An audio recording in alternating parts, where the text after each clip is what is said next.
You've probably heard about the mysterious sea state of Atlantis.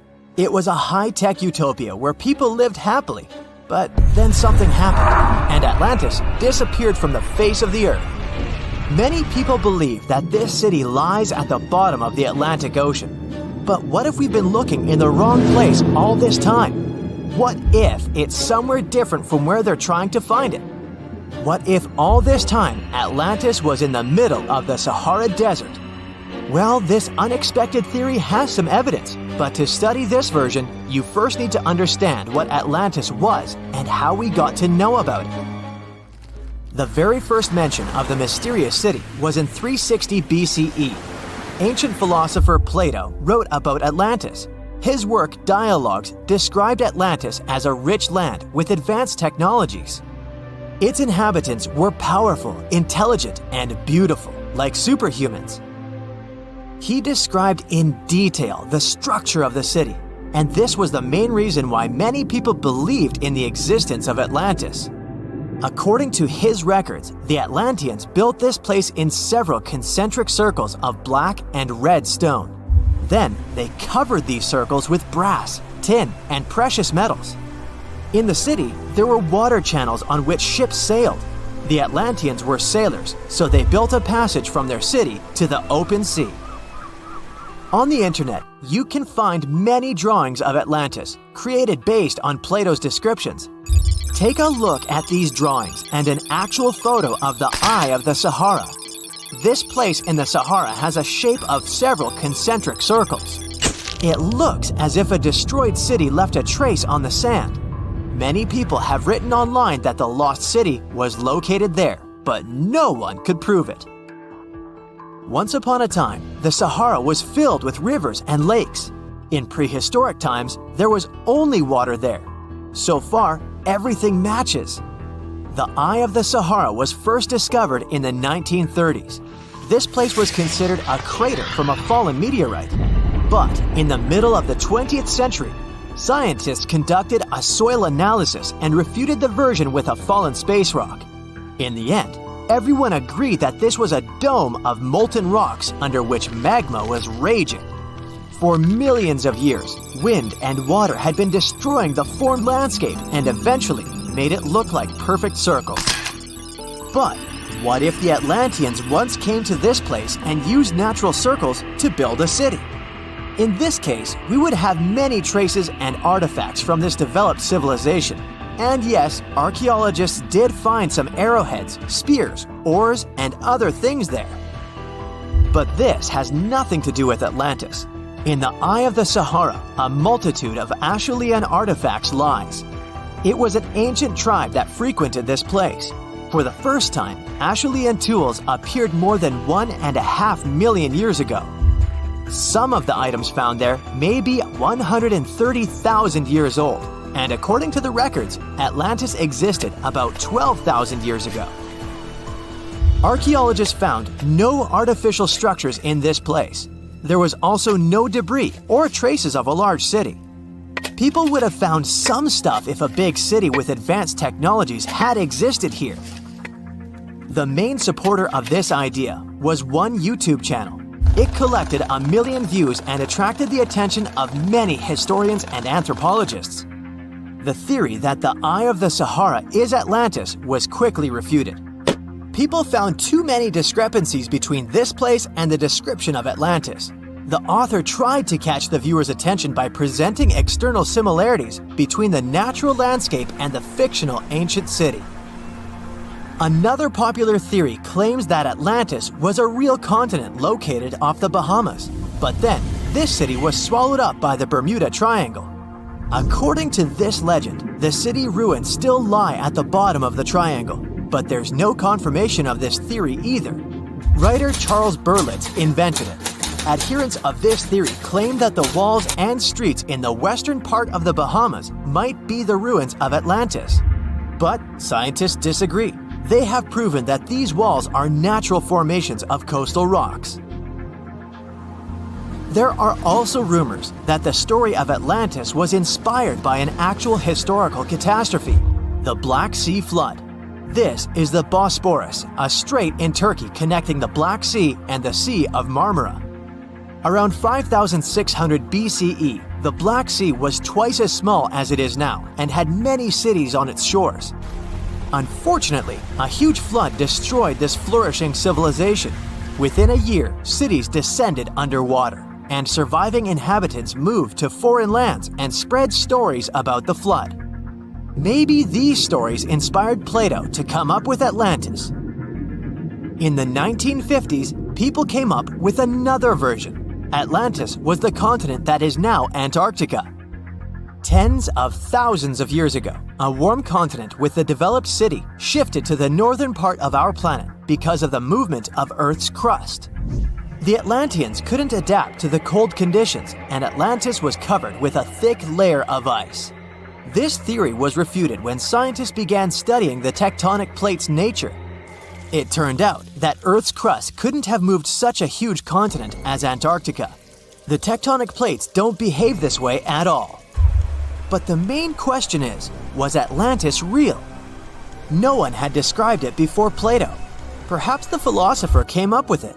Maybe he did this to emphasize the correctness of his views on life and to identify his philosophical theories. In his works, he wrote a lot about divine and human nature and how people can destroy this nature. He spoke of decaying ideal societies because of immoral behavior and vices. The Atlanteans were once moral, spiritual people who created a utopia, but then they became greedy and mean. They destroyed their inner nature, and for this, they had to witness the destruction of their city. One night, fires and earthquakes hit Atlantis and plunged the city into the sea. The higher powers punished people for their immoral behavior, and Plato also wanted everyone to be afraid of moral decay. But judging by the descriptions of the earthquakes and fire, it may seem that Atlantis was destroyed by a volcanic eruption, as it was with the ancient Roman city of Pompeii. And such destructions have happened pretty often throughout history. Natural disasters ruined many developed cities. One of the most famous cases occurred in 1100 BCE in the Mediterranean Sea, when a volcanic eruption destroyed the highly developed Minoan society. The Minoan society existed for about 2,000 years. These people mostly lived on the islands of Crete and Santorini, located north of Crete. The Minoans had beautiful houses, a sewage system, and a developed economy. They were engaged in agriculture, grew fruits and vegetables, painted frescoes, and made jewelry. They were the first people to found the thalassocracy, an empire based on the sea. They lived off of fishing, piracy, and maritime trade. At the time, they performed cruel rituals, and their way of life was far from moral. They were used to earthquakes on the island of Santorini, so they reinforced the walls of the city with wooden beams, but they didn't know what a volcanic eruption was. And when the sulfur smell appeared in the air, they didn't suspect the impending catastrophe. When the volcano spilled out tons of lava and ash, all the residents of Santorini abandoned their homes and tried to escape, but they couldn't. The eruption and earthquake triggered a tsunami. A large wave flooded the coastal part of the island of Crete. This hit the economy of the Minoans hard and destroyed their port harbor. Then, foreigners attacked Crete and finally destroyed the developed civilization. Some historians think that Plato could have referred to the Minoan Empire when describing Atlantis. Using their example, he showed how immoral actions could destroy people. It was the wealthiest and most beautiful city ever to be seen. Stepping through its central gate alone would take your breath away with its elaborate decorations and towering marble statues. Everywhere you'd look, you'd find yet another marvel of civil engineering and cultural prowess. Yes, the lost city of Atlantis was truly the pinnacle of ancient civilization. That is, if it ever existed. Since it was supposedly swallowed by the sea in its entirety, it's no wonder some curious minds linked it to the Bermuda Triangle, another subject of endless mystery in popular culture, suspected of swallowing quite a few missing planes and ships. In the late 1960s, it's said that a group of treasure hunters stumbled upon the remains of an ancient city while diving in the Bermuda Triangle off the coast of Miami. Not only did they claim to encounter some intricate-looking ruins, But they also claim that they found a glass pyramid there, larger than any other pyramid ever discovered in Egypt. A huge glass pyramid on the bottom of the Atlantic Ocean? No, that story turned out to be a hoax. Nevertheless, we do know that strange phenomena are still happening in the Bermuda Triangle, like volatile water currents or even the occasional vortex.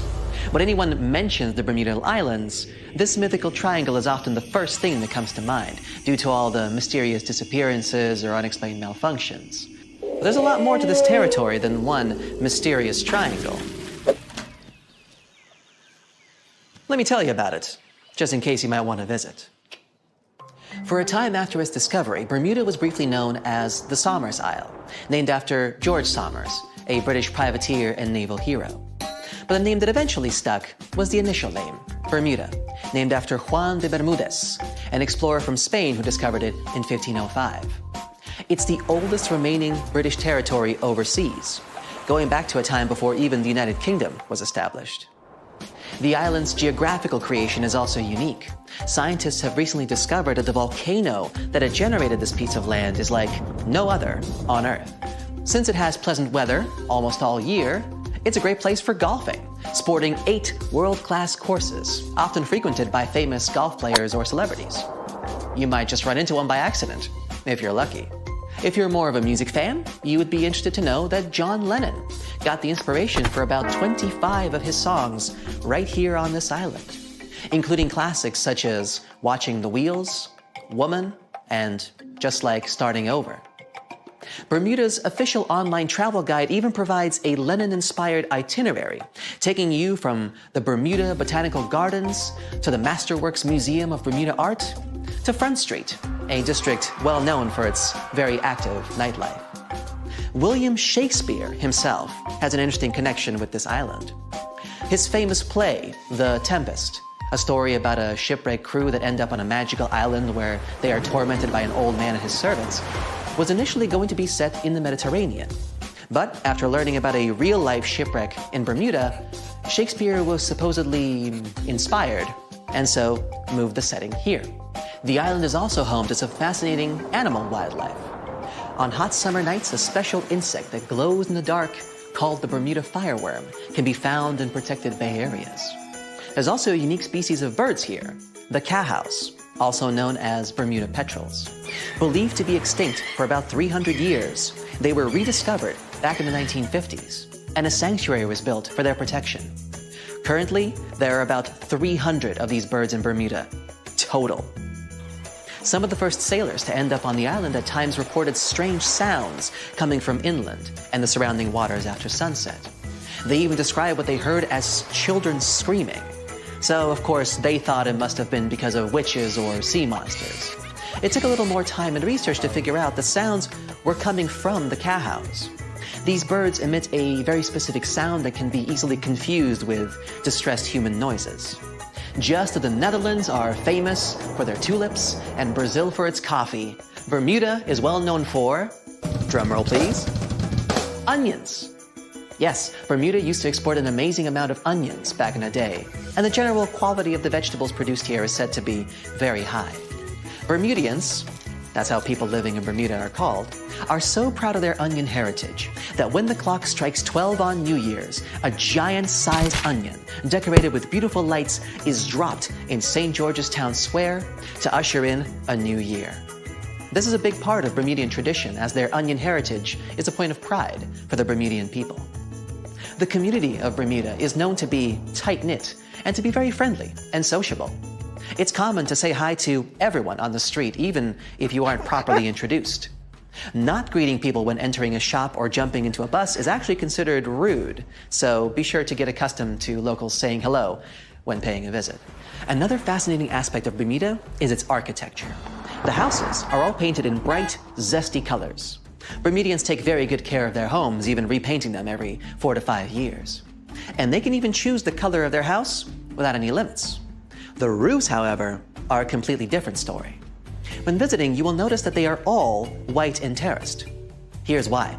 Since there is no public water system in Bermuda, people living here have to collect their own water. And that's what the roofs are for. Rainwater is collected on the roofs and then funneled into water tanks for storage and future use.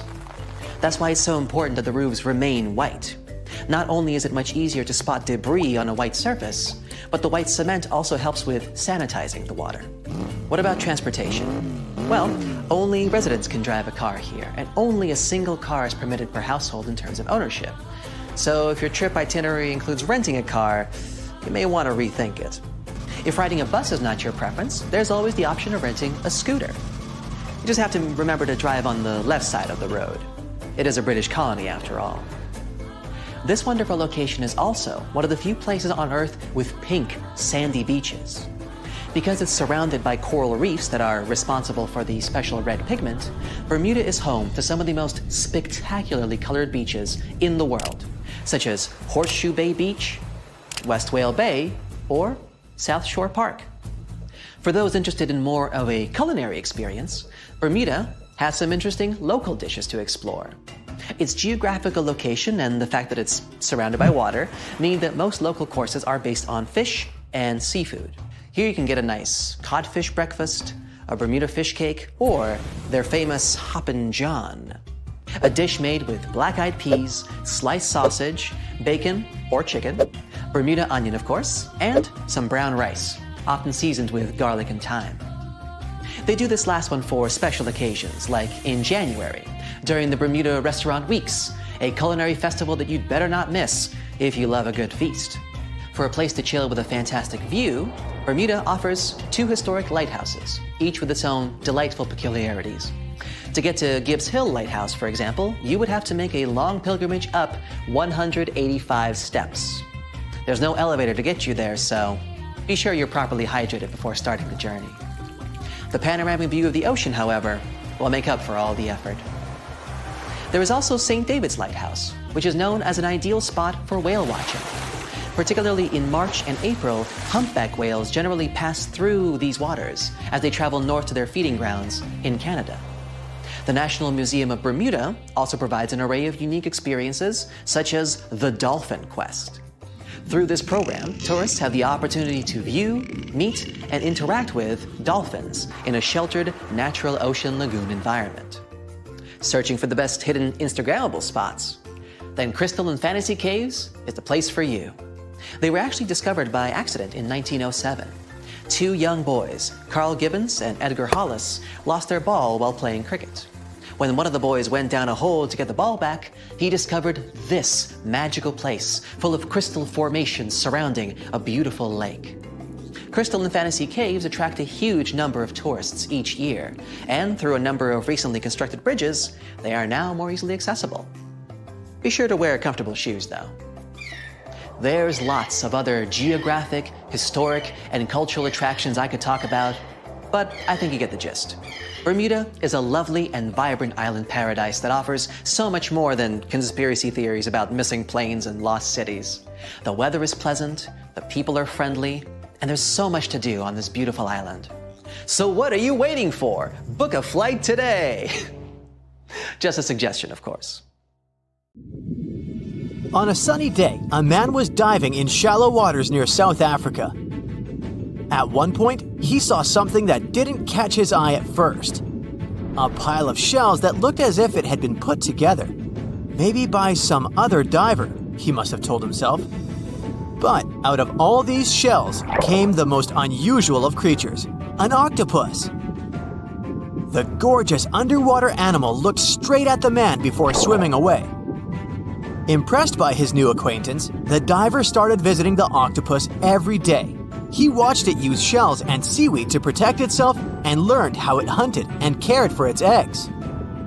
All these encounters became the basis for a now famous documentary. In the movie, the diver wanted to study the relationship between a wild octopus and its observer. Initially, the octopus was a bit too shy to let the man get close. But over time, it began to trust him and even explored his body. At one point, the octopus even rested on the diver's chest. The man soon began to look at the underwater creature as his octopus friend. Sure, the documentary did make it look like a true friendship, but that was most likely because of all the close-ups and eerie music. But you can't really know what the octopus is thinking. Maybe what looks like tenderness is just curiosity or confusion. Maybe an apparent hug is really just a defense mechanism. Some people may love octopuses, but can they really be friends with a human? Until they learn to talk, I guess we'll never know. That doesn't make an octopus less of an interesting creature, though. Apart from those quirky sets of tentacles, obviously, octopuses have another characteristic that sets them apart from other sea creatures. A recent study that involved studying the footage of octopuses living underwater shows that they sometimes develop this unusual behavior. They seem to throw things at each other on purpose. It can be anything from dirt from the bottom of the sea to shells or rocks. Octopuses are known to be solitary creatures, so when something or someone, like an underwater camera person, gets too close to them, they might lash out. Just as we have yet to discover the limits of our galaxies and constellations, we know very little about the bottom of the sea. It's one of the reasons why we find it so hard to explain the behavior of some underwater creatures. The truth is, we don't have good enough technology able to deal with harsh conditions and a limited amount of light underwater. You might have asked yourself at one point, what's the deepest part of the ocean? It's called the Mariana Trench. We don't really know exactly how deep this giant hole is, since it's too difficult to measure, but it's somewhere around 6.8 miles deep and 5 times longer than the Grand Canyon. This massive underwater trench was first studied back in 1875 with the help of a weighted rope. Back in 2012, a Canadian film director reached the bottom of the trench in a submersible vessel called the Deep Sea Challenger. Some of the most bizarre creatures on the planet were discovered here, including the Dumbo octopus, the sea cucumber, and the goblin shark. The Mariana Trench got its name from the nearby Mariana Islands, which were named Las Marianas in honor of Spanish Queen Mariana of Austria. The Mariana Trench might be the deepest part of the ocean that we know of. But one other mysterious phenomenon that's interesting for researchers is called phantom bottoms. In the late 1940s, when the sonar became standard equipment, ships and submarines noticed unexpected signals coming from the ocean. Those signals came from areas where no seafloor was supposed to exist. What's even more mysterious is that this fake seafloor appeared to move. One researcher at Scripps University found out that these phantom bottoms showing on maps were indeed alive. They were made out of a layer of jellyfish, shrimps, and other deep-sea creatures. The reason why they move is that they rise to the surface at night to feed. To top it all off, even the way these creatures move is kinda calculated. They don't just move randomly, but seem to gather together by species. We used to believe underwater animals behave this way only to avoid being caught by predators. It's a mystery to scientists why they group in the same way to form a fake seabed. Our curiosity about the deep waters doesn't stop at the seafloor. If you went on a vacation to the beach when you were young, you probably remember the fun of digging in the sand. As the hole got deeper, you may have asked yourself, could I dig all the way to the other side of the earth? None of us have ever found out. Our parents took us home when it got dark and chilly. Scientists are more reasonable when it comes to this subject. For starters, they know the best place to start digging would be underwater, since those regions are already deeper than what we can find on land. They also do not have the ambition to drill a tunnel through Earth. It's not even possible. That's mostly because of the extreme heat and pressure inside our planet. Even if we could technically dig a tunnel, it would not be safe to travel through it. However, reaching the mantle and retrieving a sample would be a huge scientific achievement, similar to landing on the moon. What we live on is called Earth's crust. Underneath it, there are other layers called the mantle, outer core, and inner core. Researchers have been trying to drill into Earth's mantle since the 1960s, but they haven't succeeded. Some failed due to technical issues, and others were unlucky and chose the wrong places to drill. Our planet's mantle is made of molten rock. Wouldn't that be dangerous if we ever reached it? Scientists say we have nothing to worry about, though. If and when the drillers eventually pierce through the crust underwater, hot molten rock won't pop up the hole and spill onto the seafloor like it would during a volcanic eruption. Mantle rocks aren't solid, sure, but they move slowly, at the same speed as your fingernails grow. Another of those famous deep-sea mysteries is that of the 1997 bloop. You heard that right. I'm talking about a weird sound that seemed to come from deep under the waves.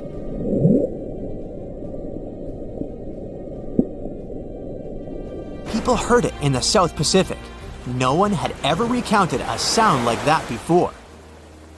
Some thought it must have been emitted by a strange creature living deep in the ocean. It didn't help that the noise came from a location mentioned in a story by famous writer H.P. Lovecraft.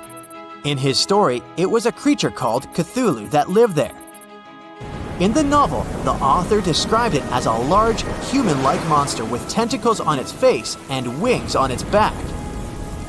For many years, people tried to figure out where the noise came from. It wasn't until 2005 that they concluded it was from icebergs breaking off of glaciers. Some people still don't believe that this explanation truly makes sense and are searching for a different reason for the bloop. If creatures living outside of our planet ever decided to come to visit, you wouldn't expect them to go straight to the bottom of the sea, right? Well, some people claim there's a sort of spaceship on the ocean floor, discovered in 2011. It's basically an oval-shaped object located on the bottom of the Baltic Sea. In 2012, a team of divers explored the anomaly and found what appeared to be a staircase and other structures on its surface. This only added to the belief that the large object had been made by someone and wasn't just a natural phenomenon. Even more bizarre, close to the unidentified anomaly, the explorers' electrical equipment, like sonar instruments and satellite phones, started to malfunction. Some scientists believe it just to be a glacial deposit or some other natural formation, but they still don't know for sure what it is. How would you describe the shape of the planet we live on? It's definitely round, but it's not a perfect sphere. Because of the force of Earth's rotation, it's slightly flat on the north and south pole. But there's more to it. The planet's rotation causes its sides to bulge outwards. The best term to describe our home planet is ellipsoid. Earth is nothing more than an oversized lumpy potato. These are the words of Atraji Ghosh, a solid Earth geophysicist from Bangalore.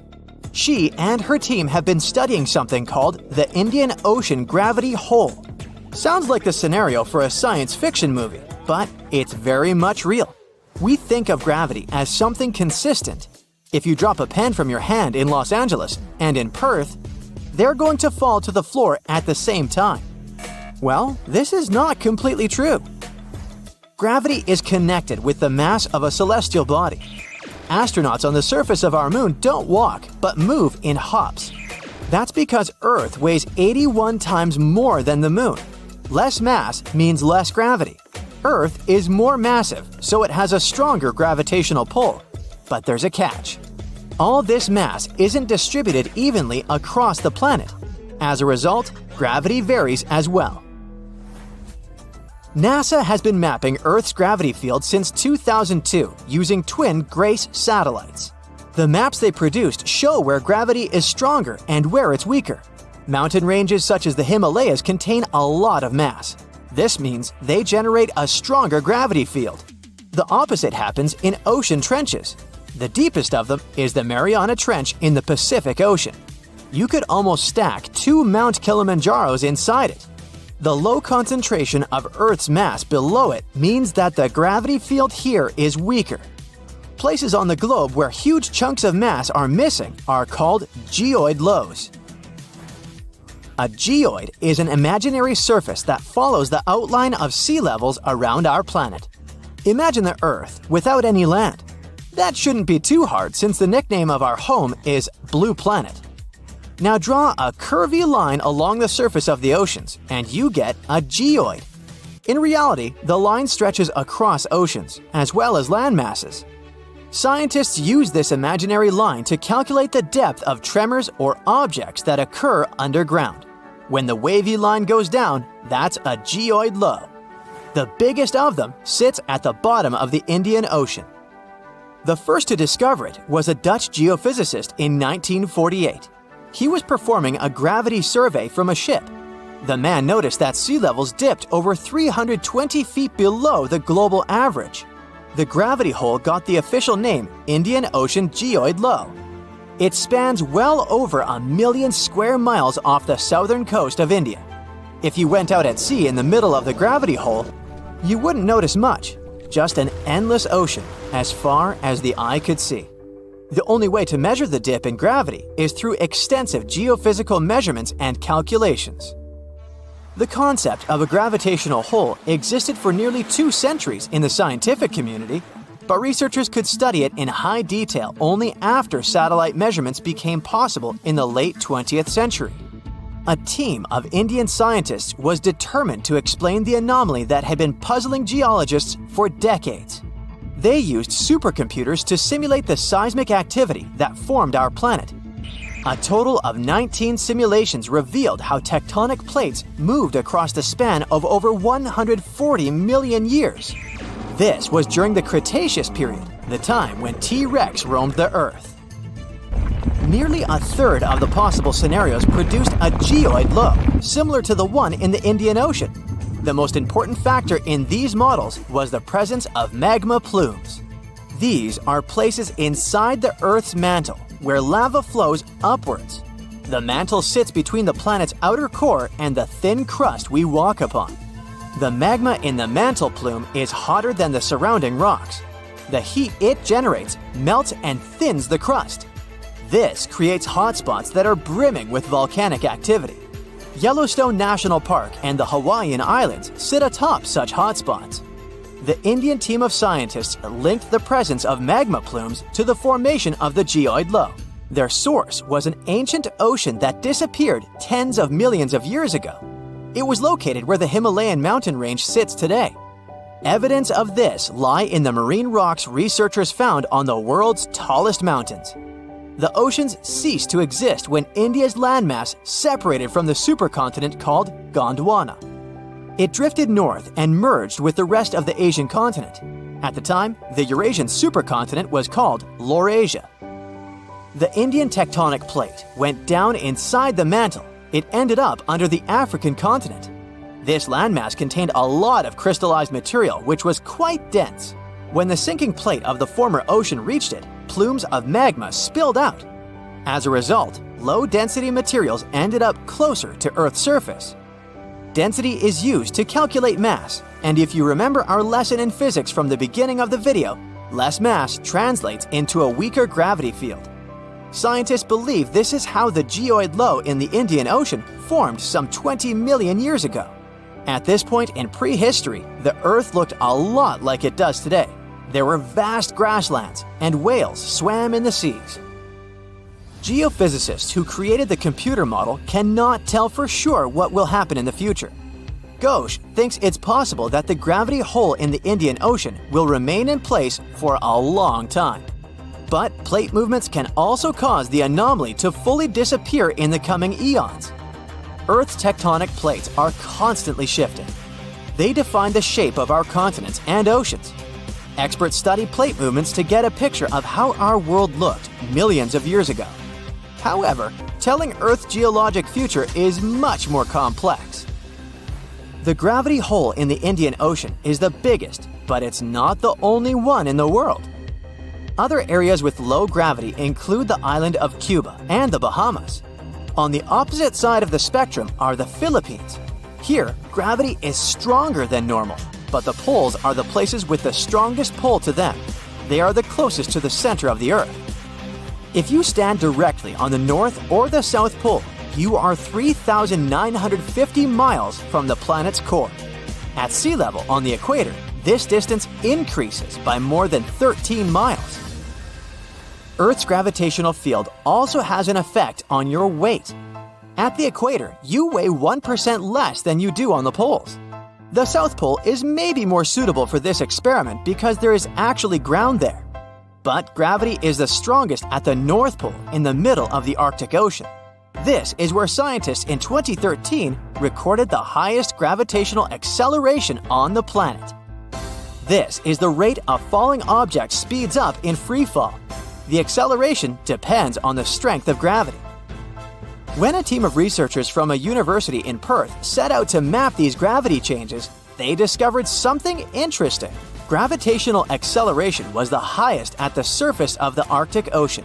This is something they expect to find, but the location of the lowest acceleration point amazed them. It wasn't on the equator as they assumed. The spot lay more than 600 miles south of it at Mount Huascarán in Peru. Scientists believe that the mountain's height had an effect on the phenomenon. This peak in the Andes is the highest point in the South American country. Hypothetically speaking, if a human falls from a height of 330 feet here, they will reach the ground 16 milliseconds later than if they performed the same stunt in the Arctic. Okay, let's try something together. Open any world map you have available. It can be the one you find in your bookcase or even an online version. Take a look at the vast area covered by water. That's 71% of the Earth's surface. And all of that is salt water from the world's oceans. There aren't any borders between the four oceans we've all come to know. But oceanographers and the world's countries did traditionally split these waters into four distinct regions: the Pacific, Atlantic, Indian, and Arctic Oceans. And here comes the big surprise. The scientific community has recently recognized the fifth body of water. It's called the Southern Ocean, and three of the four original oceans border it.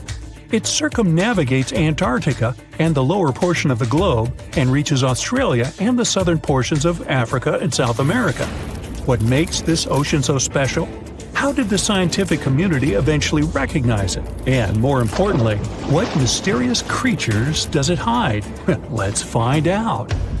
The Antarctic Ocean, or the Southern Ocean, was first mentioned back in 1937 in the second edition of the International Hydrographic Organization's Limits of Oceans and Seas. That's a mouthful. Back then, this organization considered that it was wrong to consider the Antarctic Ocean as its own distinct body of water. Why? Well, because at that time, an ocean was defined as water surrounded by land, and not water surrounding land. However, they reconsidered it in 2000 and voted to include this ocean in the official list. They also decided on the name Southern Ocean over the commonly used Antarctic Ocean. Finally, the organization concluded that the ocean should be considered as ending at the 60th parallel south latitude. But how old is this ocean? Well, many specialists believe it to have formed only 30 million years ago, which would make it the youngest of the world's oceans. It was created when Antarctica and South America moved away from each other during the early stages of our planet's development. This unique water current is a distinctive component of the Southern Ocean, as it helps keep the waters flowing around the icy continent. It's called the Antarctic Circumpolar Current, and it moves to the east with incredible speed. It's estimated that it moves an enormous amount of water per second. Some of the disputes regarding the Southern Ocean also have to do with this amazing current. Some specialists believe it separates the water of the Southern Ocean from the waters of the nearing Atlantic or Pacific. Only the rapid circulating water is considered the Southern Ocean. On the other hand, though, a handful of scientists say that the current actually makes the naming issue more complex by not limiting the waters to a specific geographic location. They believe that the waters in the current are different in terms of composition from waters in the northern oceans because they are way colder and have a lot more salt. Sailors don't really like this new body of water, mostly because of the frequent cyclone-like storms that it experiences.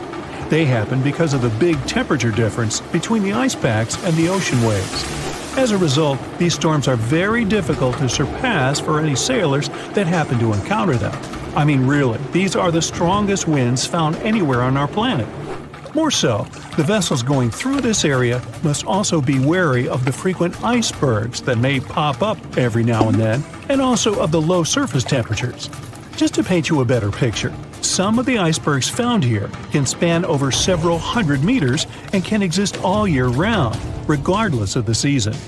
The latitudes from 50 to 70 have even earned the nicknames of Furious 50s or the Shrieking 60s because of these intense year-round storms.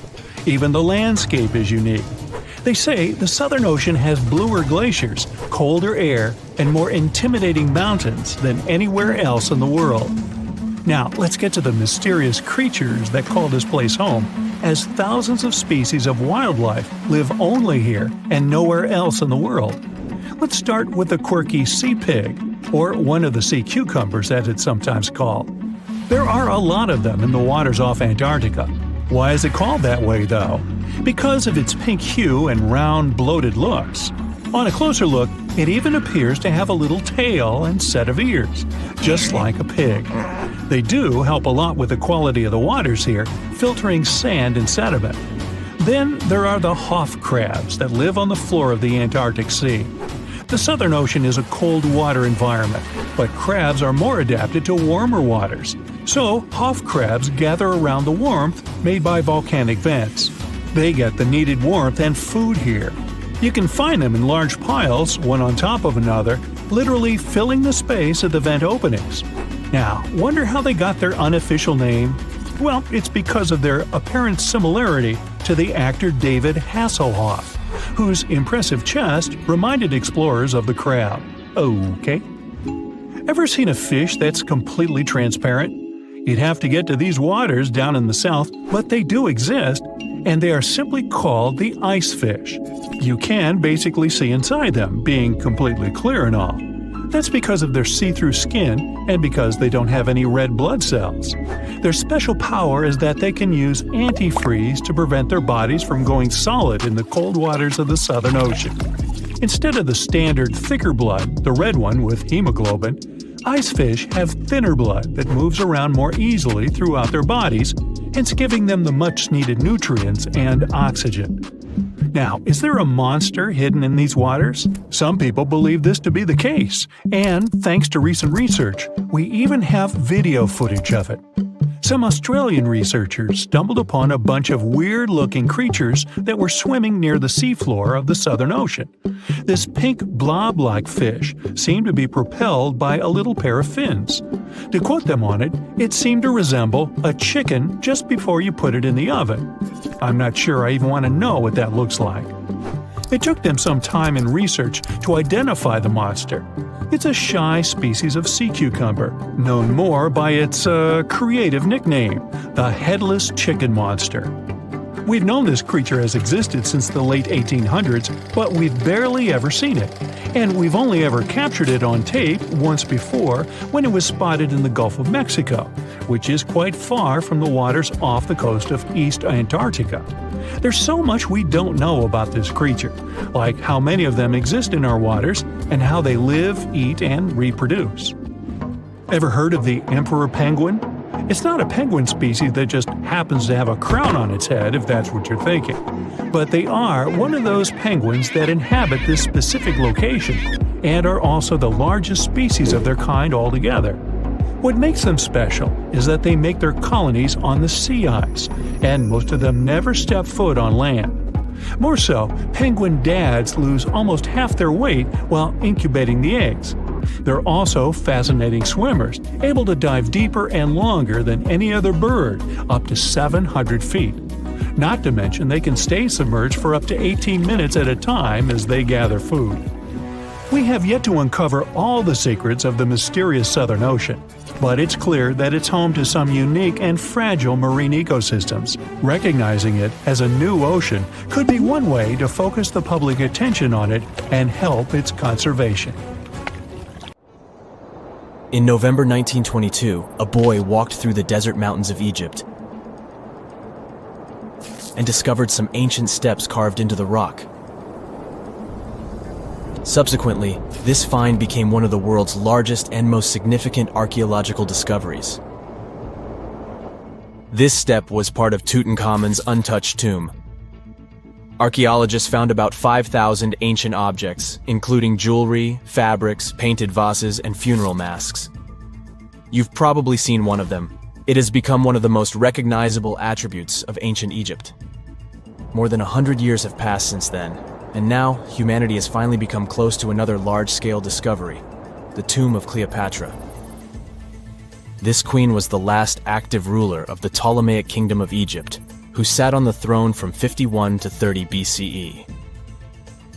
There are many ancient records about Cleopatra, her reign, and her unusual personality, but until now, no one has discovered the secrets about her passing away in the burial place. So, one archaeologist, Dr. Kathleen Martinez, has been studying ancient records and temples around Alexandria for decades, and concluded that the tomb of the queen should be located under the ancient city of Taposiris Magna, founded in 280 BCE. It was a big city on the northern coast of Egypt, where tens of thousands of people were engaged in trade and industry, and it seems that Dr. Martinez's guesses turned out to be correct. She and a group of archaeologists have discovered a secret underground tunnel near Alexandria, with a length of about 0.8 miles. It was cut into the rock under Taposiris Magna's temple. During further excavations, they found many things that indicate Cleopatra's tomb lies in the tunnel's depths. It's also possible that she is buried there together with the Roman commander, Mark Antony. According to ancient records, Cleopatra and Mark Antony loved each other and together opposed the Roman Senate, which declared Antony a traitor. The fact that natural disasters have occurred on the territory of Taposiris Magna for thousands of years can complicate the excavations. Earthquakes and floods destroyed the city and possibly flooded its underground tunnels. But archaeologists hope the ancient tomb remains untouched, and that it hides many treasures and records about the royal life of ancient Egypt during the reign of the last dynasty. There's a chance that excavations will go underwater and in the mud. This will require much time and funding, but archaeologists are sure it's worth it. Anyway, it's too early to say that Cleopatra is really buried there, but scientists have found many things in the tunnel that confirm this, including clay pots, dozens of coins with the image of Cleopatra and Alexander the Great, as well as a bust with the image of the Egyptian queen. Cleopatra is still one of the most popular personalities in Egypt, on an equal footing with Ramesses III and Tutankhamun. She inspired many films, paintings, and books, but what made her so popular? She became famous for her inconsistency. She was a beautiful, intelligent ruler who pulled Egypt out of the crisis and made it a prosperous power. Medieval Arabic texts say she knew chemistry, mathematics, and philosophy, and may have written several scientific books. She knew several languages and had excellent diplomatic skills. At the same time, there are many legends that she was a femme fatale who drove many men crazy. However, there's no evidence that her beauty was incomparable. The image of a stunning model was created by Hollywood when it made several films where famous actresses performed the role of Cleopatra. And the Roman Emperor Octavian, the adopted son of Julius Caesar, specially created the image of Cleopatra as an insidious seductress because he was her enemy. Even though she was born in Egypt, Cleopatra wasn't an Egyptian. Her ancestors were Greeks, among whom was one of the generals of Alexander the Great. However, the people of Egypt loved her. She learned the language and was very sensitive to the traditions of this country. She knew the history, mentality, and customs of ancient Egypt well. She raised the level of its economy and strengthened its status as a world power. Much of this was made possible thanks to her cunning and impressiveness. She loved theatrical performances and lavish celebrations. She knew how to surprise people and put on a show. But behind the exterior image of a luxury lover was an intelligent and calculating ruler. Ancient Egypt was a rich, luxurious country, and Cleopatra did everything to increase its wealth and strengthen its position in the international arena. For example, she was once in conflict with her brother Ptolemy XIII Odd. The queen knew that she wouldn't be able to resist him, so she decided to attract Julius Caesar to their side. The Roman emperor arrived in Alexandria, where Cleopatra wanted to meet him, but Ptolemy knew about her plans and was about to prevent her from coming to Caesar. Then, instead of a rich and noisy arrival, Cleopatra decided to make her visit inconspicuous. She wrapped herself in a carpet or linen bag the emperor's servants carried into Caesar's private chambers. Cleopatra emerged from the carpet and impressed the Roman emperor with her beauty and determination. As a result, they fell in love with each other and became close allies. After some time, she impressed another influential Roman for diplomatic purposes. She arrived to meet Mark Antony on a golden barge with purple sails and silver oars. Cleopatra was dressed in the image of Aphrodite and sat under a magnificent canopy. Her servants dressed like cupids and were blowing her fan and burning incense. But Cleopatra created such a show for a reason. She knew that Antony revered Greek mythology and considered himself the embodiment of Dionysus. As a result, he was so impressed with this woman that he ended up marrying her. Cleopatra defended her crown, strengthened her alliance with Rome, and bore Antony 3 children. In Egypt, they threw big parties and enjoyed wealth with power. However, the relationship of a high-ranking official with the Egyptian queen caused a scandal in Rome. Octavian was Antony's primary opponent in the struggle for power, so he exploited the situation to darken the competitor's reputation. He used propaganda to make Cleopatra an insidious seductress in the eyes of Roman citizens. He accused Antony of succumbing to her charms. The Roman Senate supported Octavian and declared Cleopatra an enemy. In 33 BCE, this conflict reached a high point when Antony's navy clashed with Octavian's fleet. The latter won and forced his enemy to flee to Egypt with Cleopatra. According to some records, they took refuge near Alexandria. Pursued by the Romans, they hid in one of Cleopatra's palaces and met their end. Some legends say that Cleopatra was an expert in poisons. She provoked a venomous snake, a viper or an Egyptian cobra, to bite her. Also, according to another legend, she pricked herself with a poisonous needle. There's a theory that Cleopatra always carried an ampule with poison inside her hairbrush. And when she was cornered, she soaked the needle with this poison and pricked herself. None of this can be said for sure. Scientists are still trying to find out the truth. Perhaps when they reach Cleopatra's tomb, the world will get more answers about her tragic fate. She is considered the last ruler of Egypt. After her passing, Octavian plundered her palaces and temples and returned to Rome, where he became the main emperor. He successfully ruled the country and expanded its borders. His reign ended when he turned 75. World history would have looked different if Cleopatra and Mark Antony hadn't lost that naval battle. By the way, did you know that more time has passed between Cleopatra's reign and Neil Armstrong's flight to the moon than between the reign of the Egyptian queen and the construction of the Great Pyramid of Giza? Armstrong took a step on the Earth satellite in 1969, 38 years after the birth of Cleopatra. And the construction of the pyramid took place in 2560 BCE. Imagine how long the history of ancient Egypt is. Cleopatra is closer to us in time than to the pyramids. For years, scientists have been struggling to explain bizarre sounds, some repeating, some heard only once, that come from the dark depths of the ocean. From bewildering hums to worrying bloops, the water transmits outlandish acoustic phenomena. One of these mysterious noises got named the upsweep. For the first time, this long train of sounds was registered in 1991 in the Pacific Ocean. One of the most unusual things about this signal is that it keeps changing, as if trying to confuse researchers even more. Like some unearthly howl, it varies from high to low frequencies and then back again, and you can hear it better in the spring and fall than in the winter and summer.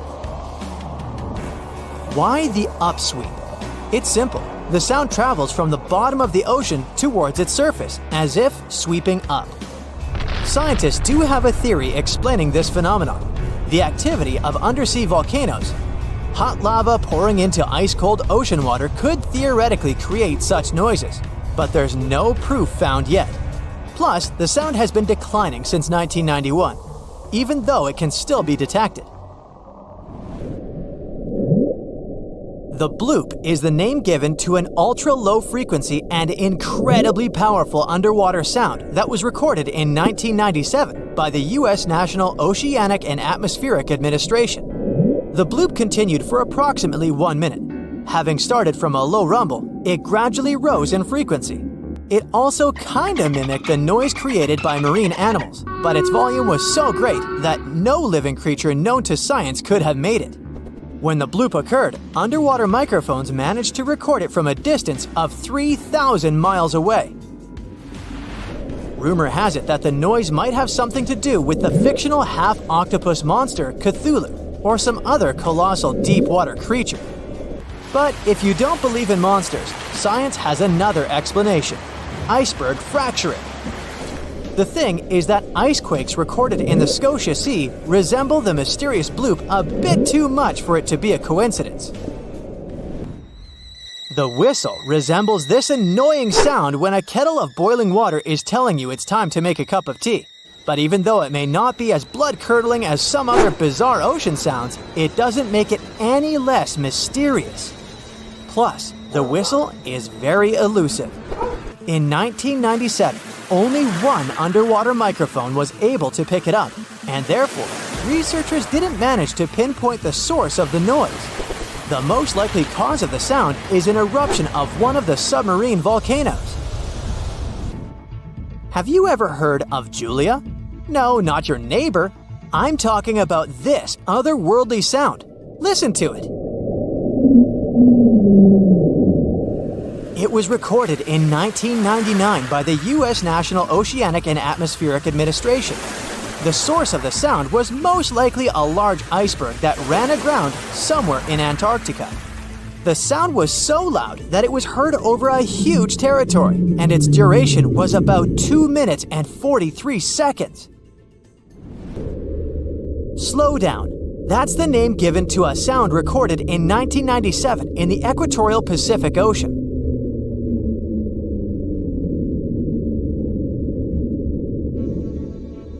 The sound was called this way because it slowly decreased in frequency over 7 minutes or so. It's been picked out a few more times since it was recorded for the first time.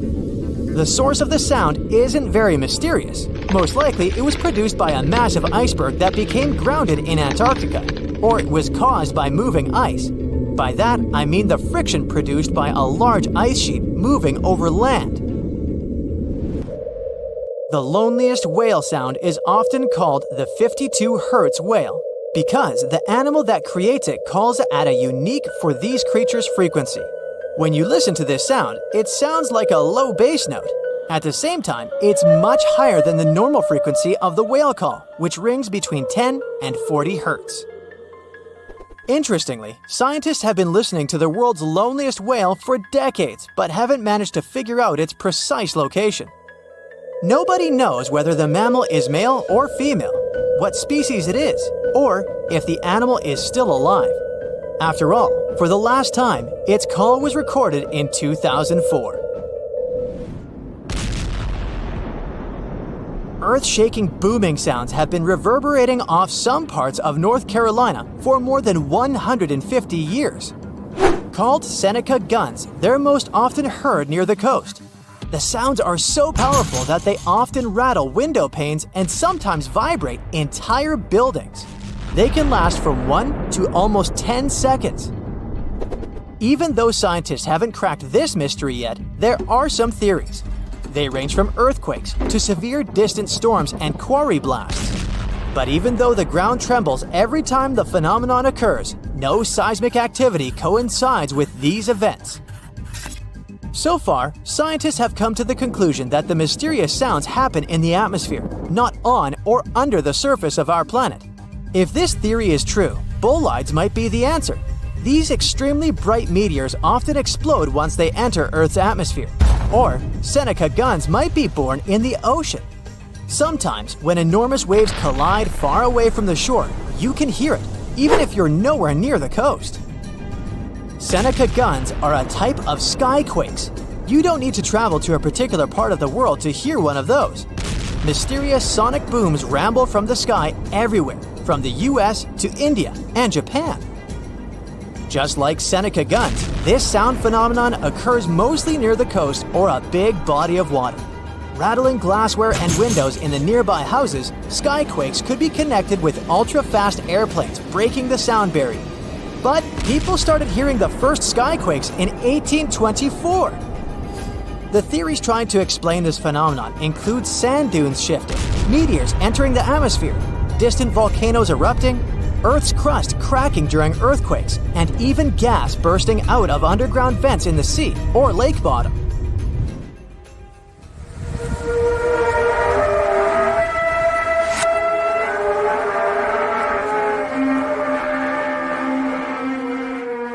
different countries all over the world, people get paralyzed with fear after hearing otherworldly trumpet sounds that seem to be coming from the sky. The inhabitants of the US, Canada, Australia, Germany, and the Philippines have already heard this hair-raising noise since it was first recorded in 2008. These sounds are sometimes called the sound of apocalypse. And although until recently, nobody could understand the origin of the sounds, NASA claims that there is nothing to be afraid of. The noise can be coming from our own planet. Usually, it's quiet and thus inaudible to the human ear. But when it gets louder, the outcome is the very trumpet sounds that scare people all over the world. Bristol hum started in the 1970s when hundreds of Bristol inhabitants began to talk about a bizarre noise audible only at night. The noise was a low-level hum and nobody could identify or trace the source of the sound. But the strangest thing about the noise was that one day, it stopped as abruptly as it started. But not before people in other towns across Britain reported hearing similar sounds. Some time ago, the mysterious sound returned. In 2015, a group of French scientists claimed that they had solved the mystery of the Bristol hum. They stated that the culprit was ocean waves that made the ocean floor vibrate. But while it was all good and well, it didn't explain why the sound was around for only several years or why it chose to return. If you ever come to the town of Taos in New Mexico, don't let another strange and unexplained phenomenon send you running for the hills. This phenomenon is a faint, low-frequency hum ringing in the desert air and grating on your nerves. Even stranger, only 2% of people who live in Taos hear this noise. But for those who do, it's unstoppable torture. On top of that, everyone describes the sound in a different way, from a quiet whir to an eerie hum or even persistent buzz. And while some people believe that the Taos hum is the result of unusual acoustics, the others suspect a bad case of mass hysteria. No one has located the origin of the hum yet. Let me take you to a place that seems to be out of this world. Life inside this cave has been isolated from the outside world for about 5.5 million years. And it does show. See for yourself. Due to such a long isolation, the conditions inside the Mobile Cave are like nowhere else on our planet. A unique ecosystem is flourishing there, even though there is a severe lack of sunlight inside the cave, and the air is toxic. The cave, located a few miles west of the Black Sea in Romania, was first discovered in 1986. Nowadays, you can only visit it if you have special permission. Plus, the central caverns are guarded naturally by narrow limestone tunnels and vertical shafts. So, if you're no stranger to claustrophobia, you'd probably better not enter this place. In the depth of the cave, the air has twice less oxygen than the air outside. Instead, it contains a lot of carbon dioxide and hydrogen sulfide, so not the freshest air you can breathe.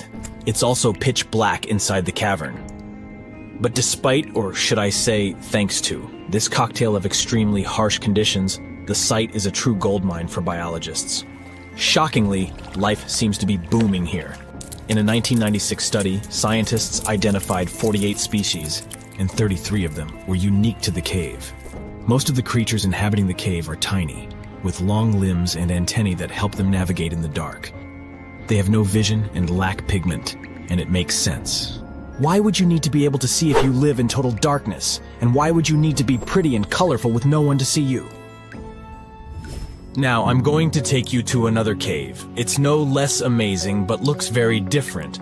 This is the Giant Crystal Cave, aka the Cave of the Crystals, in Mexico. These ginormous crystals were found in 2000 by a mining company after the water was pumped out of the cave. Two miners then saw the crystals after entering the drying cave on foot. These awe-inspiring crystals are actually massive gypsum pillars hidden 984 feet underground. They're anchored to the walls and the floor of the scorching hot cave. Scientists estimate that the crystals could have been already growing for 500,000 years. That's why many of them are so long and wide that you can walk across them. Unfortunately, visiting this wonder of nature is impossible at the moment. But maybe it's for the better, since the Giant Crystal Cave is a dangerous place that can easily turn into a trap. For tens of thousands of years, it was filled with groundwater, which was originally pushed upward into the opening by a magma chamber located in the depths of our planet. The magma under the cave kept the water hot, but eventually the temperature of the water dipped below 136 degrees Fahrenheit. As a result, the water started to fill with calcium and sulfate, whose particles began to recombine into gypsum. And then, white-tinted crystals took over the cave. And since they stayed underwater, they were able to keep growing. You don't have to fly to space to take a closer look at a black hole. Scientists have found something very similar to black holes in the southern Atlantic Ocean. A black hole has such an enormous gravitational pull that once something gets pulled inside, it doesn't have any chance to escape. Even light can't get out of a black hole. But ocean black holes seem to be almost as powerful as their space relatives. But instead of catching the light, they do the same with water. Ocean eddies are massive whirlpools that spin against the main current. They usually swirl billions of tons of water, and most of them are larger than a city. These whirlpools are so powerful that nothing trapped by them can escape. But the scariest thing is that you might not even notice heading into one of them. These things are so huge that you won't spot their boundaries until it's too late. When scientists started exploring ocean vortices with the help of satellites, they discovered the borders of several eddies. After that, they managed to prove that, mathematically, these whirlpools are the same as mysterious black holes in space. Massive eddies are surrounded by super-tight barriers where fluid moves in closed loops. Even water can't get out from the inside of these loops. That's why tight ocean vortices play the role of enormous containers. Water inside them can be totally different from the ocean surrounding an eddy. And I'm not only talking about its temperature. The salt content inside and outside a whirlpool often differs as well. On the thin Curonian spit splitting the Baltic Sea from the Curonian Lagoon, there is one of the most bizarre places on Earth. Locals call this area the Dancing Forest because pine trees in this forest have shockingly unusual shapes. They twist in spirals and circles along the ground. There are some theories why it could be happening, of course. Some people claim that huge amounts of positive and negative energies once clashed in that spot. More down-to-earth individuals believe that the reason is geological. Sandy soil in the area is too unstable to hold trees growing upright. The most popular is the idea that strong winds blowing from the water influence the shape of the trees. In any case, experts haven't come to the final conclusion yet. Look at these underwater crop circles. For the first time, they were spotted in 1995, close to southern Japan's coast. Local divers called these 7 feet wide structures mystery circles. The enigma had been plaguing many minds for almost 16 years until the culprit was finally caught. Imagine the researchers' surprise when it turned out to be a male pufferfish. The fish needs a bit more than a week to build one circle, and the aesthetics are obviously crucial. A male is swimming inside the circle, digging valleys in the sand with its fins. But that's not all. The fish also use shells and corals to decorate particular parts of their circles. This whole build-a-circle thing has a practical purpose as well. The way a male fish swims pushes the sand toward the center of the circle and creates a mound which later serves as a nest. The next mystery on our list is in the Caribbean. Just off the coast of Belize, there's a giant sinkhole. That's the Great Blue Hole. It's about 1,000 feet across and more than 400 feet deep. Once, a long, long time ago, this hole was a cave. But then rising waters filled it, making it collapse in on itself. The deeper you'll descend into the Great Hole's crystalline waters, the darker it will become. You'll see tons of stalactite-filled caves there, but entering them is extremely dangerous, unless you want to get hopelessly lost. Once you reach a depth of 50 feet, you'll notice that the water is shimmering. That's the invisible line dividing the sinkhole's salty top from the freshwater abyss. You might want to turn back right now. Who knows what you might come across in the murky depths. There was an old Amazonian legend that told about the river that was so hot that it boiled. And it was believed to be just a legend until Peruvian geoscientist Andres Russo questioned if the river could be real. All experts denied such a possibility. After all, hot rivers do exist, but only in the areas where there are volcanoes. As for the part of the country mentioned in the legend, there are no volcanoes in that region. But Andres Russo was too dedicated to give up. And in 2011, he finally located the river from the legends. The water in it was indeed steaming hot. Its temperature was 186 degrees Fahrenheit, not boiling, but pretty close to this point. But what shocked the researcher the most was the size of the river. One could think that the almost boiling water was the result of the activity of an underwater hot spring. But thermal pools are always small, while the river is 20 feet deep and flows for almost 4 miles. This is the only river of its kind on our planet. On his very first voyage to the New World in 1492, Christopher Columbus sailed through the Bermuda Triangle. Columbus reported that one night, when he was on the deck of the ship, he noticed a giant light appear in the distance, unlike anything he had ever seen before. Columbus looked at his compass for direction, and it gave off erratic readings.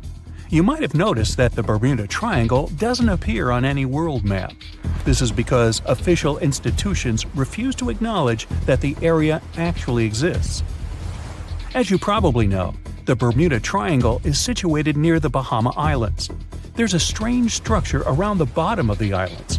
The bottom of the ocean here is inconsistent. Every now and then, some otherwise sandy floor is replaced by giant dark holes, like a living place for some giant eel. The most common problem with those caverns, named blue holes, is that sometimes tidal waves can make them produce vortices and whirlpools. Experienced divers say that they're like waterfalls in the middle of the sea. In March 1918, carrying a crew of 306 people, the USS Cyclops left Barbados and headed home to Baltimore. The ship passed through the Bermuda Triangle on its journey and was never seen again. The Cyclops never issued any distress signal and disappeared without any explanation, making it the largest ship to go missing in the Bermuda Triangle. No wreckage has ever been found. No one exactly knows how many ships and planes have disappeared in the Bermuda Triangle. The rough estimate is 50 ships and 20 planes. Most of the time, the disappearances had no explanation and no wreckage has ever been left behind. A lot of Bermuda Triangle stories feature reports allegedly received from missing aircraft and ships. There are reports about strange cloud formations, tunnels in the air or above water, or the sudden appearance of thick fog sparkling with electric lights. As legend suggests, some of these anomalies are not only capable of completely disorienting any vessel, but also removing them from where they were altogether. Some enthusiasts of this theory draw a line between it and the experimentations of Joseph Hutchinson, who is trying to prove that electromagnetic fields can collide with each other and produce all kinds of disturbances to reality itself. He's done countless experiments in which electromagnetic fields were able to make objects levitate, fly out of the water, and begin to illuminate. Hutchinson himself thinks that similar things may have their place in special places like the Bermuda Triangle. There are some strange structures lying at the bottom of this eerie area. Some even reported the presence of giant pyramids here. In reality, the only giant things here are overstatements. The structures don't look like pyramids at all. They are called the Bimini Road.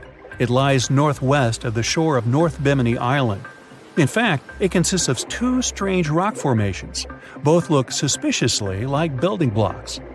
Research showed that underlying ground layers beneath the Bimini Road feature nothing but bedrock, with no possible cavities in it. That totally excludes any possibility of these rocks being part of a building. In the year 1800, a large sailing vessel called the USS Pickering departed from the U.S. on its way to the West Indies. The ship sailed into the Bermuda Triangle along with its 90-man crew and was never heard from again. The USS Pickering was the first ever confirmed ship to vanish in the Bermuda Triangle. It's believed that the ship was taken out by a storm, but because no wreckage was ever found, we'll never know for sure. William Shakespeare's famous play, The Tempest, was inspired by the Bermuda Triangle. Sailors returned home to England to tell stories of treacherous waters near the Bahamas where ships mysteriously disappeared. These stories made it back to the bard himself and inspired his final play about a storm at sea transporting a ship to a mysterious land. The shipwreck in Shakespeare's play is based on the 17th century ship Sea Venture. The ship was carrying supplies from England to Virginia when it was struck by a massive storm in the Bermuda Triangle. Sea Venture was battered by the storm for 3 days and barely made it to the shore. Survivors of the wreck were stranded on a desolate stretch of Bermuda for 9 months. The floor of the ocean in the area is littered with shipwrecks from all over the world and of all ages.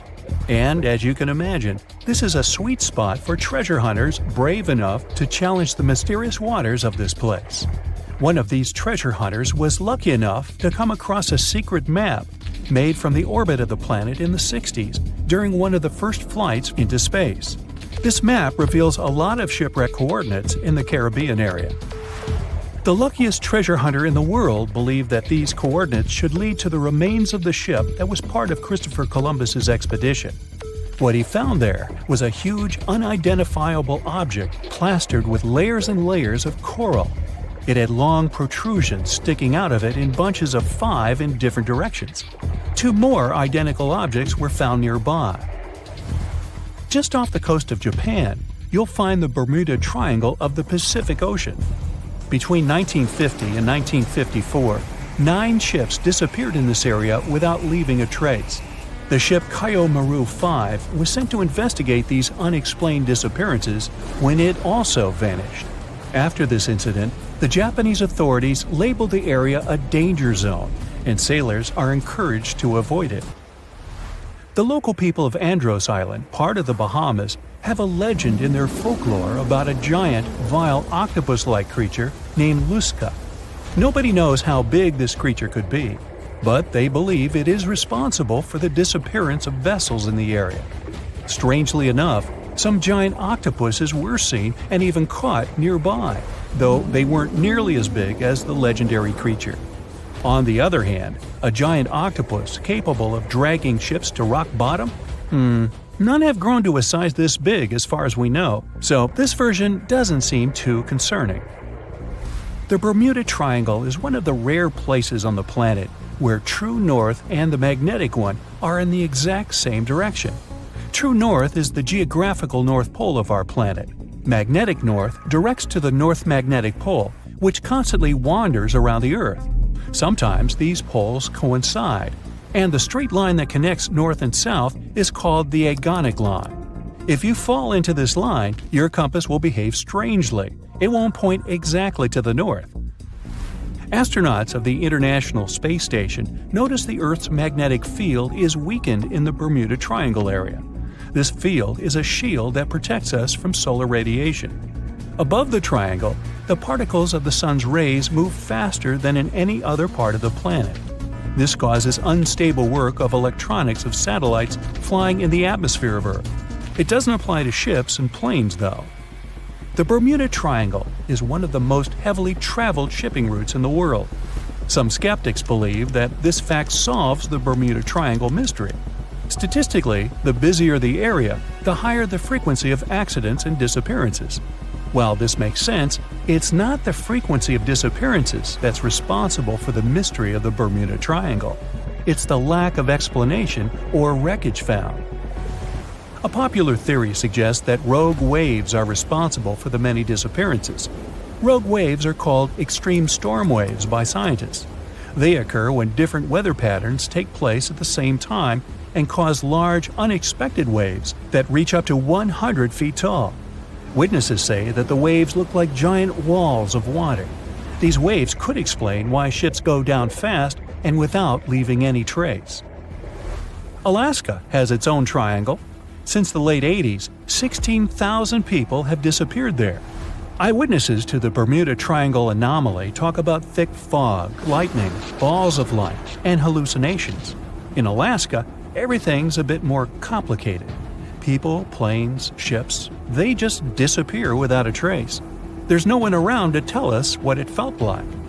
In 1950, a plane took off from Anchorage, Alaska, headed for Great Falls in Montana. It was carrying 8 crew members and 36 passengers. 2 hours after the start of the flight, the captain radioed that everything was fine, and then silence. The 100-foot-long plane seemed to evaporate into thin air. 85 aircraft and around 7,000 people searched for the plane. No trace. Not even a screw, bolt, nothing. That plane mystery made the Alaskan Triangle famous. If you look on a map, it's a wild and mostly unpopulated zone that passes near Anchorage, Barrow, and Juneau. Hey, I didn't know about the Alaskan Triangle. Juneau? Yeah, that must be an old joke. As an experienced sailor and the first man to ever sail non-stop on his own around North and South America, Matt Rutherford has seen a lot during his voyages. But what he saw in 2013 while sailing through the waters of the Atlantic with his colleague surely stands out. Some 800 miles off the coast of Bermuda, not far away from the famous Bermuda Triangle, they noticed a boat that seemed to be moving by itself. The sails weren't up and the motor wasn't running. The sailors decided to check if there was someone who needed their help aboard, so they moved closer to the mysterious ship. Once they got there, things only got weirder, as they realized there wasn't a living soul aboard. Rutherford started filming to document their discovery. The boat looked so awfully abandoned that they expected to find some pretty scary things in there. But it didn't stop Rutherford from searching the vessel. The boat, which turned out to be named Wolfhound, looked like an upscale one, probably costing hundreds of thousands of dollars. It was pretty weird to find it floating by itself in the middle of the ocean. It seemed like whoever abandoned it was leaving in a rush. There were clothes and other personal belongings all over the main cabin. Some parts of the ceiling had fallen and some drawers had popped open. The brave sailors decided to tow the ghost ship back to Bermuda. It wasn't easy because Wolfhound was bigger and heavier than their boat. After days at sea, the crew was running low on fuel and asked a passing freighter to stop and give them some gas. They kept pulling Wolfhound until the tow line got wrapped around the rudder and they realized they could get stranded in the Bermuda Triangle. So they had to abandon the ship. What really happened and how Wolfhound ended up in the middle of the ocean will probably remain a mystery. Rumor has it that it belonged to a member of the Royal Irish Yacht Club. The ship was going on its first voyage from Connecticut to Bermuda and then Antigua. It got in a terrible storm around 400 miles away from Delaware. The winds were so strong that the yacht suffered 2 knockdowns. A Greek cargo ship rescued the crew. They left the ship with an emergency beacon on. The rescued crew members shared that they saw the ship sink, which only adds more questions to the story. How did it get back to the surface? Does the Bermuda Triangle have anything to do with that? Christopher Columbus himself reported some unusual compass activity going on in this mysterious area while he was on his way to the New World. Despite the stories of more than 50 ships and 20 planes disappearing in the area, it remains one of the most heavily traveled shipping routes in the world. Some skeptics believe that this fact solves the Bermuda Triangle mystery.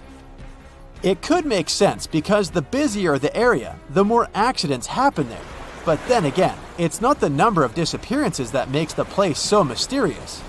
It's the lack of explanation and wreckage lost for good. The first ever confirmed ship to vanish in the Bermuda Triangle was the USS Pickering. In 1800, it departed from the US on its way to the West Indies. The ship sailed into the Bermuda Triangle along with its 90-man crew. No one ever heard anything from them ever since. The popular explanation is that the ship was taken out by a storm. But because no one found any wreckage, we'll never know for sure. The largest ship that has ever disappeared in this mysterious area was the USS Cyclops. In March 1918, carrying a crew of 306 people, the USS Cyclops left Barbados and headed home to Baltimore. The ship passed through the Bermuda Triangle on its journey and vanished into thin air, or rather, water. The Cyclops never sent any distress signal and disappeared without any explanation or trace. The Bermuda Triangle isn't the only place in the world where ships go missing or mysteriously resurface. One of the most famous ghost ship stories would be of SS Bechimo. The large cargo steamer was built in Sweden. On October 1st, 1931, it got caught in pack ice. The crew decided to wait it out and managed to break free after a couple of days, only to get trapped again in less than a week. This time, they didn't manage to make it out. A rescue team went by air to save 22 of the crew members. 15 other members stayed in a wooden shelter they built not far away from the ship. Their plan was to wait out the winter and get back aboard. At the end of November, a strong blizzard was rushing through the area. When it was over, Bechimo seemed to have gone away with the storm. The captain decided it must have broken and sunk, but a few days later, a local hunter informed them that he had seen the ship around 45 miles away from their camp. The crew managed to find the ship and took the most valuable cargo from its hold. They had fears that Bechimo wouldn't live through that rough water, but it did manage to survive after all. Once the ice was gone, it floated away and ended up drifting along the shores of Canada and Alaska. Many people reported seeing the ghost ship in an open sea. Some even tried to board it to save the ship, but the weather didn't allow it to happen. The last time someone saw SS Bechimo was in 1969, 38 years after its crew had left it. It could still be drifting somewhere in the ocean. The story of MV Hoita happened in the South Pacific. The ship was originally a wooden luxury yacht. After serving for 20 years to various owners, it became a merchant ship. In 1959, it set on a trading voyage that was supposed to last around 2 days. When it didn't reach its destination on time, no one was worried at first, as things happen in the open waters. After another day, and no distress signals from the Hoita, it was obvious that something serious was going on with it. There were 25 people aboard, and their families wanted to find them. A search and rescue crew worked for 6 days looking for the ship, or at least its wreckage, in an area of nearly 100,000 square miles. That's 1.5 times as big as Florida. Sadly, the mission had come back with no results. It seemed like Hoita had disappeared without a trace. A month later, another merchant ship noticed Hoita drifting in the ocean, miles and miles away from its original route, and none of the crew members or passengers were on board. The cargo had also disappeared. The lifeboats were also gone, so the people must have escaped the ship hoping to save themselves. It turned out that the crew had been trying to get help as they tuned the radio to the International Distress Channel. But the damaged cable didn't let them send the signal any further than 2 miles. It also looked like when they were leaving the ship, the crew took the logbook with them, and we still don't know what exactly happened to Hoita. Family members of those who were on board are still looking for answers. One professor claims it must have been a corroded pipe that leaked and flooded the vessel, but we'll most likely never know for sure. In the Pacific Ocean, near Japan, there is an area nicknamed the Devil's Sea. It's believed to be one of the 12 vile vortices around the Earth. Some people claim that vile vortices have weird things going on in them because the pull of the planet's electromagnetic waves is stronger there than anywhere else. The most famous ship that disappeared in the area was a fishery patrol vessel in 1952. The ship went there to investigate the vessels that went missing previously and disappeared along with 31 crew members. Scientists who don't believe it was a mysterious disappearance blame the underwater volcano eruption for what happened. Welcome, dear listeners, to another exciting episode of our podcast. Today, we are diving deep into the mysteries of the ocean, exploring the enigmatic depths and the creatures that lurk beneath. we are setting sail on a journey into the unknown, a journey that will take us into the heart of one of the world's most enduring maritime mysteries, the Bermuda Triangle. The Bermuda Triangle, a region that has captured the imagination of explorers, scientists, and the public alike, is a place where ships and planes have mysteriously vanished without a trace. It's a place shrouded in mystery, a place of strange occurrences and unexplained phenomena. But what really lies beneath the surface of this infamous triangle? What secrets does it hold? And what can it tell us about the world we live in? In this episode, we'll be exploring these questions and more. We'll delve into the historical legends of the Kraken, the scientific evidence of giant squids, and the unique characteristics that make these creatures so fascinating. We'll also discuss the various theories surrounding the Bermuda Triangle, from magnetic anomalies to methane gas bubbles, and try to separate fact from fiction. So buckle up, listeners, as we embark on this thrilling journey into the depths of the ocean and the mysteries of the Bermuda Triangle. Let's dive in. However, it's important to note that the Bermuda Triangle is not recognized as an official region by the U.S. Board on Geographic Names or any other international geographic organization. It does not appear on any official world maps. Instead, it exists primarily in the realm of popular culture and folklore, a testament to our fascination with the unexplained and the unknown. Despite the lack of official recognition, the Bermuda Triangle continues to captivate the public imagination. It's a place where the ordinary rules of physics and nature seem to be suspended, a place where the unexplained is the norm. Whether or not the Bermuda Triangle is a hotbed of paranormal activity or simply a region prone to natural disasters and human error, the term Bermuda Triangle has become a symbol of the world's most enduring maritime mysteries. Let's remember Christopher Columbus, the famed explorer, had his own brush with the mysteries of the Bermuda Triangle. On his first voyage to the New World in 1492, Columbus sailed through what is now known as the Bermuda Triangle. His logs from this voyage provide the first written accounts of strange occurrences in this region. According to Columbus's logs, on the evening of October 11, 1492, he noticed that his compass was behaving strangely. The needle, instead of pointing to magnetic north, was fluctuating and pointing erratically. This was one of the first recorded instances of compass anomalies in the Bermuda Triangle.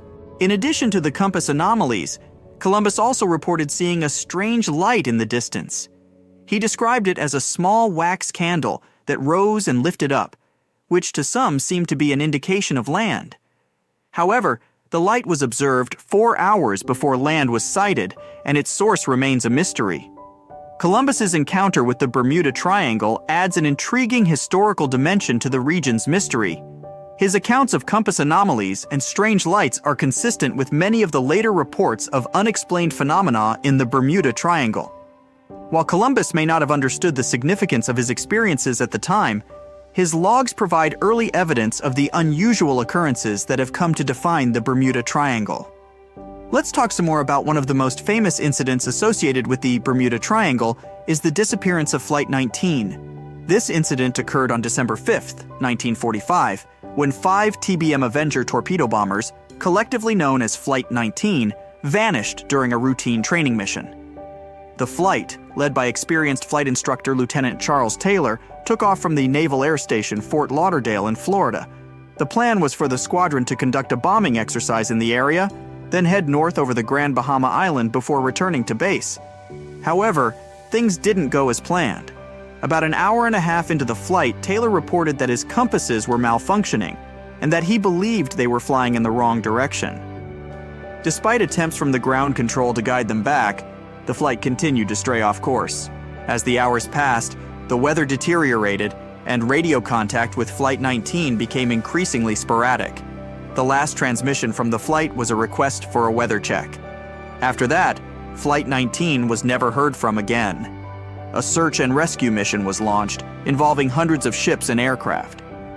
Tragically, one of the search and rescue planes, a PBM Mariner with a 13-man crew, also disappeared without a trace. Despite one of the most extensive sea and air searches in history, no wreckage or bodies from Flight 19 or the Mariner were ever found.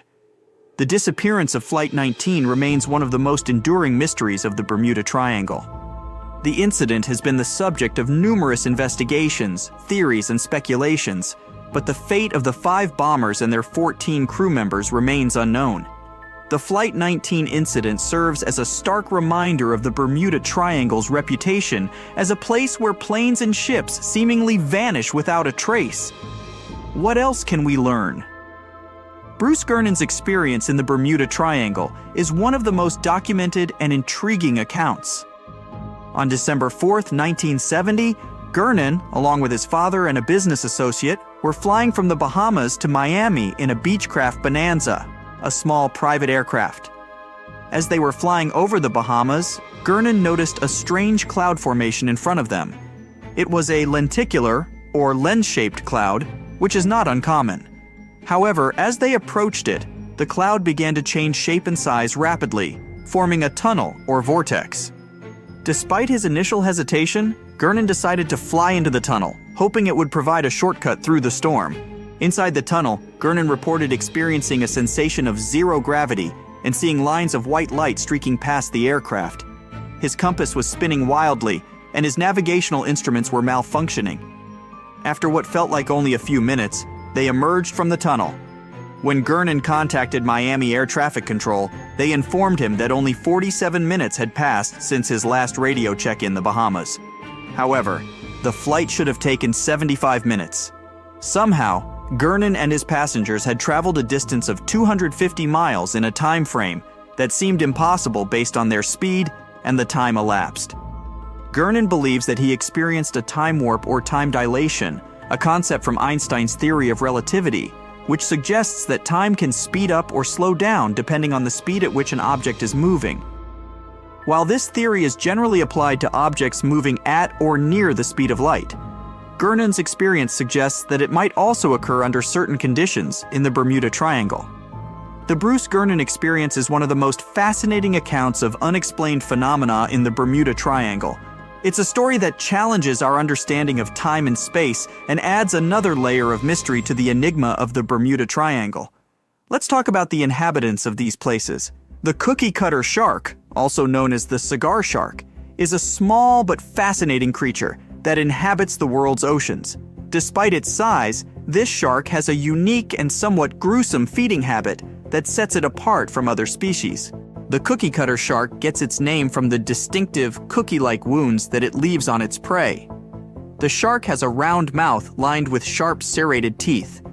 When it finds a suitable target, it latches onto the creature, twists its body, and takes out a circular chunk of flesh, leaving behind a wound that looks like it was made by a cookie cutter.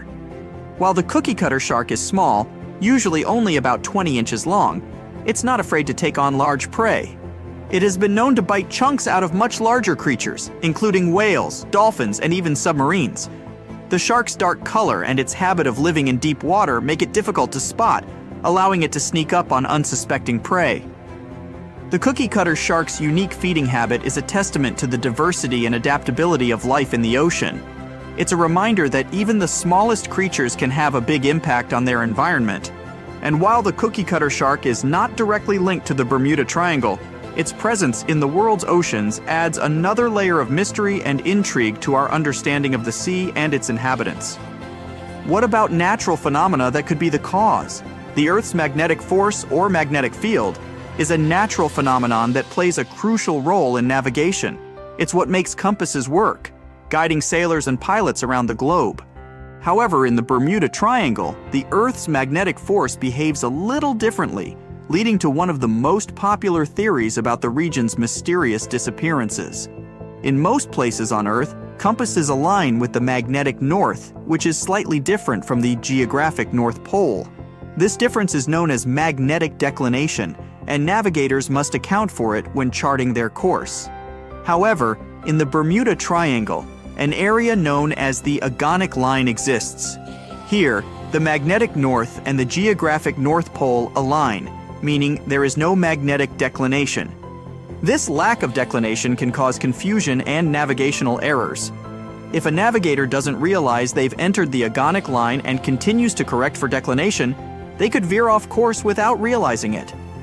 Over time, this small navigational error can lead to a significant deviation from the intended course.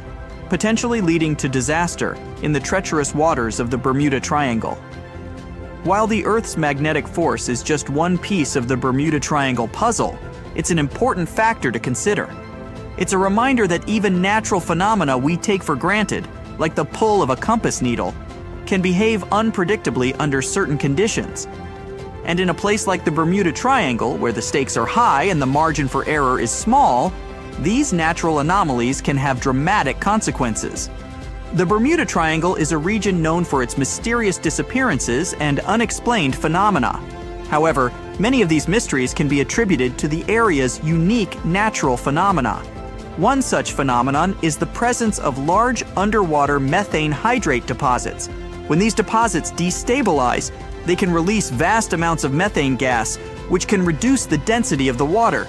This can cause ships to lose buoyancy and sink rapidly.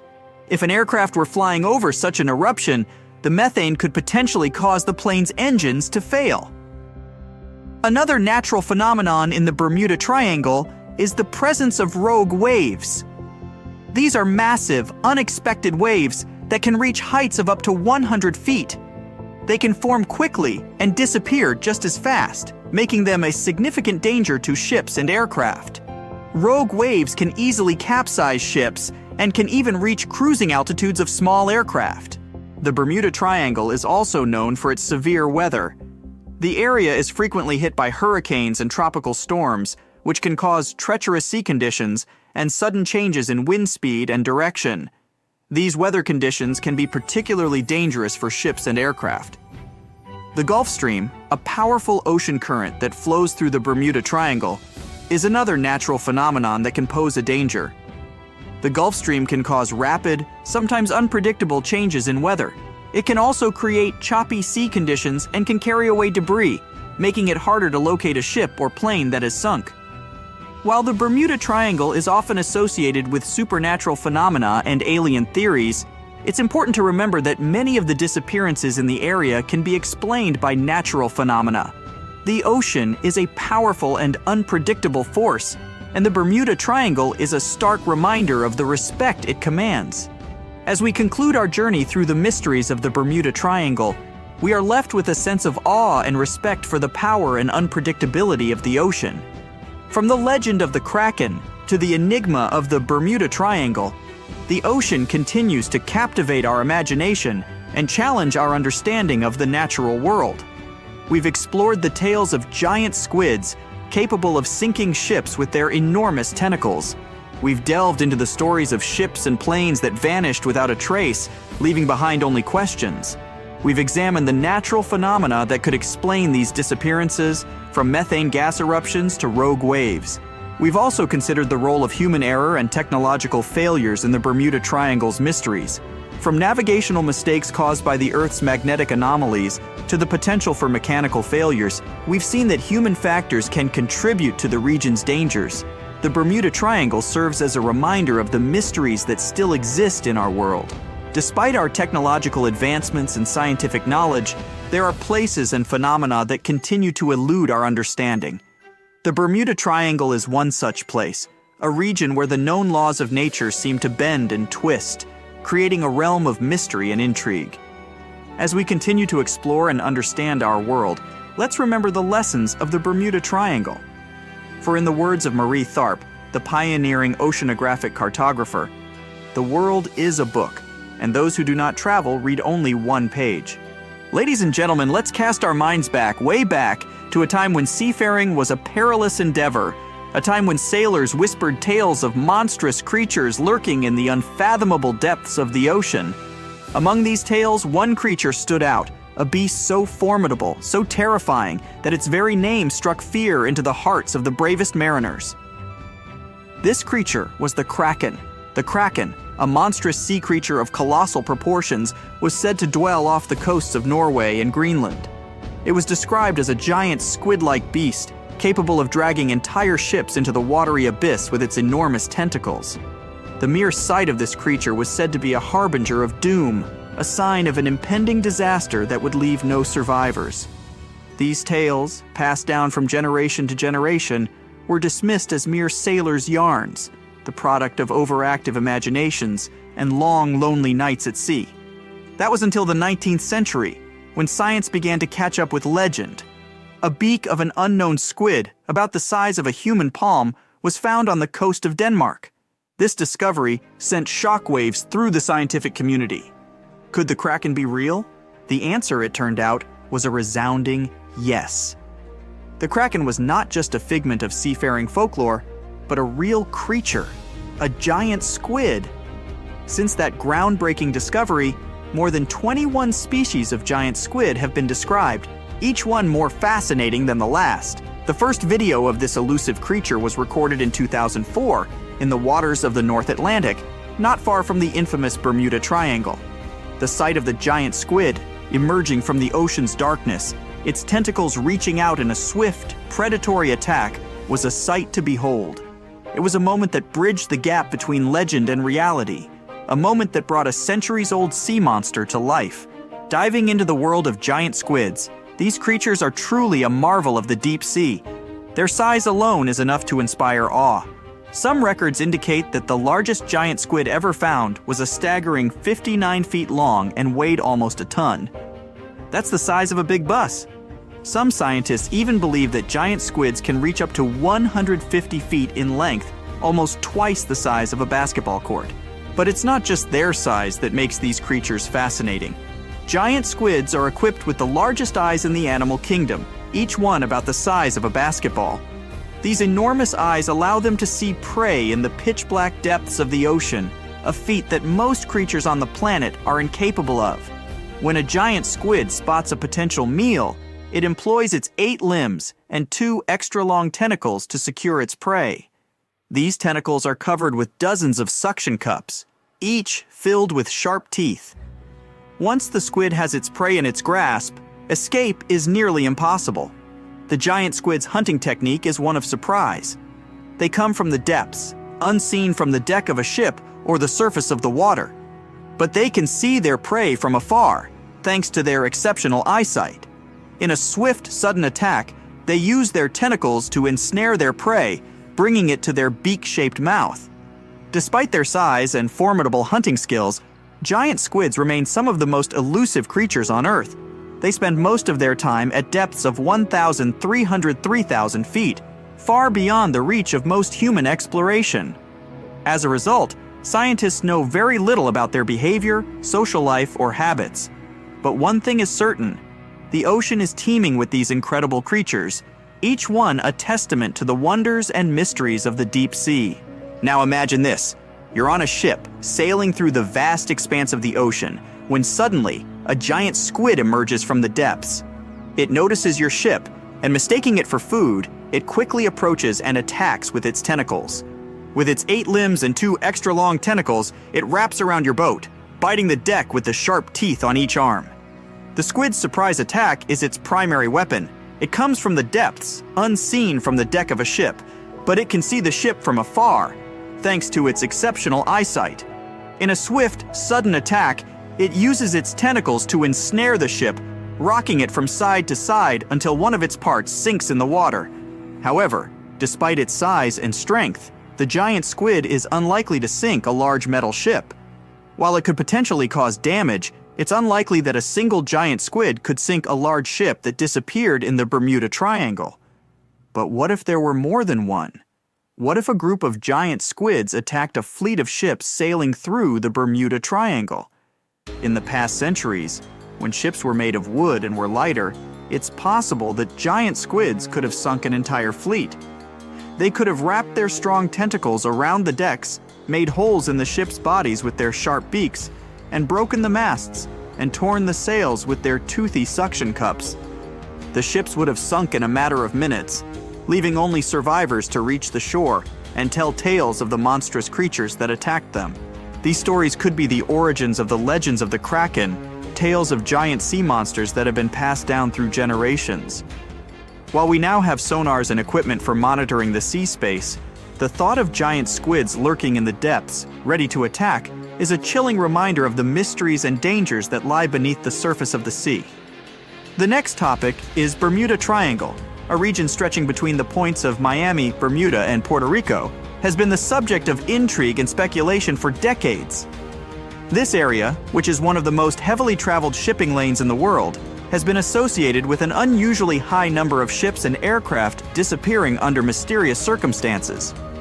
Theories about the Bermuda Triangle range from the plausible to the fantastical. Some suggest that the area is a hotbed for unusual natural phenomena. For instance, the Bermuda Triangle is known to be a place where compasses point to true north rather than magnetic north, potentially causing confusion and navigational errors. This phenomenon, known as the agonic line, could contribute to the disappearances. Another theory points to the presence of large underwater methane gas bubbles. Scientists have discovered craters off the coast of Norway that were likely created by such bubbles. If similar methane eruptions occur in the Bermuda Triangle, they could theoretically sink ships by decreasing the water's density. However, despite the numerous theories and the triangle's ominous reputation, data from the U.S. Coast Guard suggests that the number of incidents in the Bermuda Triangle is not significantly higher than in other parts of the Atlantic Ocean. Many of the disappearances can be attributed to human error, bad weather, and heavy maritime traffic. Moreover, the Bermuda Triangle is subject to frequent tropical storms and hurricanes, and it is also traversed by the Gulf Stream, a strong ocean current known for causing rapid, sometimes unpredictable changes in weather. The region also includes the Milwaukee Depth, the deepest point in the Atlantic Ocean, adding another layer of danger for ships and aircraft. The mystery of the Bermuda Triangle is a complex puzzle. It's a place where natural phenomena, human error, and perhaps even giant squids intersect, creating a web of intrigue and speculation that continues to captivate our collective imagination. Now let's talk about the Cotopaxi. A ship that has become synonymous with the enigma of the Bermuda Triangle offers a fascinating tale. This ship set sail in 1925, embarking on a journey from Charleston, South Carolina, to Havana. However, it never reached its destination. The ship, along with its crew, vanished without a trace, adding another mysterious incident to the lore of the Bermuda Triangle. The disappearance of the SS Cotopaxi remained an unsolved mystery for decades. Then, in the 1980s, a shipwreck was discovered 40 miles off St. Augustine, Florida. The wreck was initially unidentifiable, earning it the nickname Bear Wreck. It was only after years of research and investigation, primarily by marine biologists, that the ship was finally identified as the missing SS Cotopaxi. This identification was confirmed in January 2020, almost a century after the ship's disappearance. The reappearance of the SS Cotopaxi raised more questions than it answered. How did the ship end up so far from its intended route? And why did it sink? The shipwreck's location, outside the boundaries of the Bermuda Triangle, added another layer of mystery to the incident. The SS Cotopaxi incident serves as a poignant reminder of the ocean's unpredictability and the enduring mystery of the Bermuda Triangle. It's a tale of a ship that set sail on a routine voyage, only to disappear into the annals of maritime lore, leaving behind a trail of questions that continue to intrigue and mystify to this day. The term Bermuda Triangle was first coined by writer Vincent Gaddis in 1964 in an article for the magazine Argosy. Gaddis used the term to describe an area in the Atlantic Ocean, which is bounded by Miami, Bermuda, and Puerto Rico. He noted that a number of ships and planes had disappeared under mysterious circumstances in this region, often without a trace. Gaddis's article sparked widespread interest and led to the Bermuda Triangle becoming a popular topic in books, articles, and documentaries. The term Bermuda Triangle quickly entered popular culture, becoming synonymous with mystery, intrigue, and unexplained phenomena. The Bermuda Triangle is one of the most heavily traveled shipping routes in the world. Some skeptics believe that this fact solves the Bermuda Triangle mystery. Statistically, the busier the area, the higher the frequency of accidents and disappearances. While this makes sense, it's not the frequency of disappearances that's responsible for the mystery of the Bermuda Triangle. It's the lack of explanation or wreckage found. On his very first voyage to the New World in 1492, Christopher Columbus sailed through the Bermuda Triangle. Columbus reported that one night, when he was on the deck of the ship, he noticed a giant light appear in the distance, unlike anything he'd ever seen before. Columbus looked at his compass for direction, and it gave off erratic readings. You might have noticed that the Bermuda Triangle doesn't appear on any world map. This is because official institutions refuse to acknowledge that the area actually exists. No one exactly knows how many ships and planes have disappeared in the Bermuda Triangle. The rough estimate is 50 ships and 20 planes. Most of the time, the disappearances had no explanation and no wreckage has ever been left behind. When the TBF Avenger planes went missing, a massive search operation was conducted. Boats and planes searched the Bermuda Triangle for any signs of the aircraft. One of the boats searching was a PBM-5 Mariner airboat. The airboat took flight at 7:27 p.m. and called in a routine radio message 3 minutes later. Then, it was never heard from again. No trace was ever found of the rescue airboat or the 5 Avenger aircraft. A huge investigation was launched into the disappearance of all these vehicles, but nothing was ever discovered. The Bermuda Triangle is home to some pretty intense and unexpected weather. Storms build up quickly and unexpectedly, then disappear soon after. If you blink, you might miss it. This could explain why few distress signals are issued. Pilots and sailors never saw the weather coming. A popular theory suggests that rogue waves are responsible for the many disappearances. Rogue waves are called extreme storm waves by scientists. They occur when different weather patterns take place at the same time and cause large unexpected waves that reach up to 100 feet tall. Witnesses say that the waves look like giant walls of water. These waves could explain why ships go down fast and without leaving any trace. Just off the coast of Japan, you'll find the Bermuda Triangle of the Pacific Ocean. They call it the Devil's Triangle. Between 1950 and 1954, 9 ships disappeared in this area without leaving a trace. The ship Maroon 5 was sent to investigate these unexplained disappearances when it also vanished. After this incident, the Japanese authorities labeled the area as a danger zone, and sailors were encouraged to avoid it. Some people blame all disasters on the extraterrestrial paranormal activity. Others suppose it's all about raging natural phenomena. Some scientists believe the cause of anomalies is the environmental changes. Also, there's a really high concentration of methane hydrates on the bottom of the ocean in the Pacific Bermuda area. This gas tends to set off, and when it happens, bubbles start forming on the surface of the water. These gas eruptions can interrupt the ability to float and can easily sink a ship. Because of this chemical reaction, there won't be even a trace left. Underwater volcanoes are said to be another possible explanation for the Japanese Dragon's Triangle. In fact, they can take down even small islands. Luckily, nobody lives there. It's a pretty common thing in this area that some of them disappear underwater and others appear out of the blue because of seismic activity. You'll never find the Dragon's Triangle on any official map of the world, so nobody's quite sure about how large it is in reality. In July 2015, 2 teenagers disappeared after setting sail off the coast of Florida. There's some mystery about what the 2 teens were really getting up to. They told their parents that they were just going to fish, but they told their friends that they were crossing to the Bahamas. Shortly after they left, a line of thunderstorms moved towards the area, and the boys were never heard from again. A massive search was conducted, but sadly, nothing was found. 1 year later, the pair's boat was found off the coast of Bermuda with a broken iPhone and some personal effects left inside. One of the most popular and bizarre theories trying to solve the Bermuda Triangle mystery comes from Charles Berlitz. He insists that the area is home to the lost city of Atlantis. The missing ships and planes and malfunctioning equipment, according to him, were all caused by rays of energy let out by the special energy crystals that power Atlantis. While this sounds silly, Berlitz's theory was convincing enough that over 20 million people bought his book worldwide. Previously, the compass wouldn't work well in the Bermuda Triangle since the lines of the 2 poles coincided here, true north and magnetic north. But if you fall into this line, your compass will behave strangely. But the magnetic north is constantly shifting, and now it's far beyond the triangle.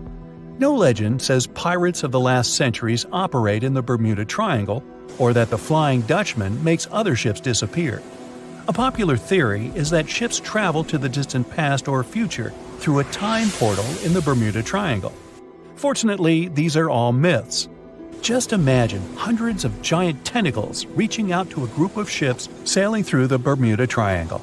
In the past centuries, they could easily sink an entire fleet, since the ships were made of wood and were lighter. Squids wrapped decks with their strong tentacles, made holes in the ship's hulls with their sharp beaks. Toothy suction cups could break the masts and tear the sails. The water was filling the holds and slowly rising to the deck. The ship sank in a matter of minutes. Survivors reached the shore and told everyone about huge monsters. This is how the legends of the Kraken appeared. Fortunately, now people have sonars and equipment for monitoring the sea space. They say the main reason why this place is so enigmatic must be the magnetic fields that form this ominous triangle. Ocean floor is made of rocks containing a lot of magnetite. It's more like iron. Magnetic fields react to the high concentration of magnetite on the ocean floor, which may start a sort of conflict between the two. It can often lead to various weather anomalies and, as a result, navigation issues. And naturally, any changes in the ocean floor or the Earth's magnetic fields influence the Bermuda Triangle a lot. Magnetic fields tend to shift their position, so do tectonic plates and even the continents, even though we never notice it. The skies are usually very clear there, but back in 1883, some people witnessed abnormal things in the area. Some claim to have seen large blocks of ice falling from the skies, and the crew even managed to save one as hard proof. Seems like the Bermuda Triangle has an alternate not only on Earth, but even in space. Spacecraft usually don't disappear into thin air though, like there's no air.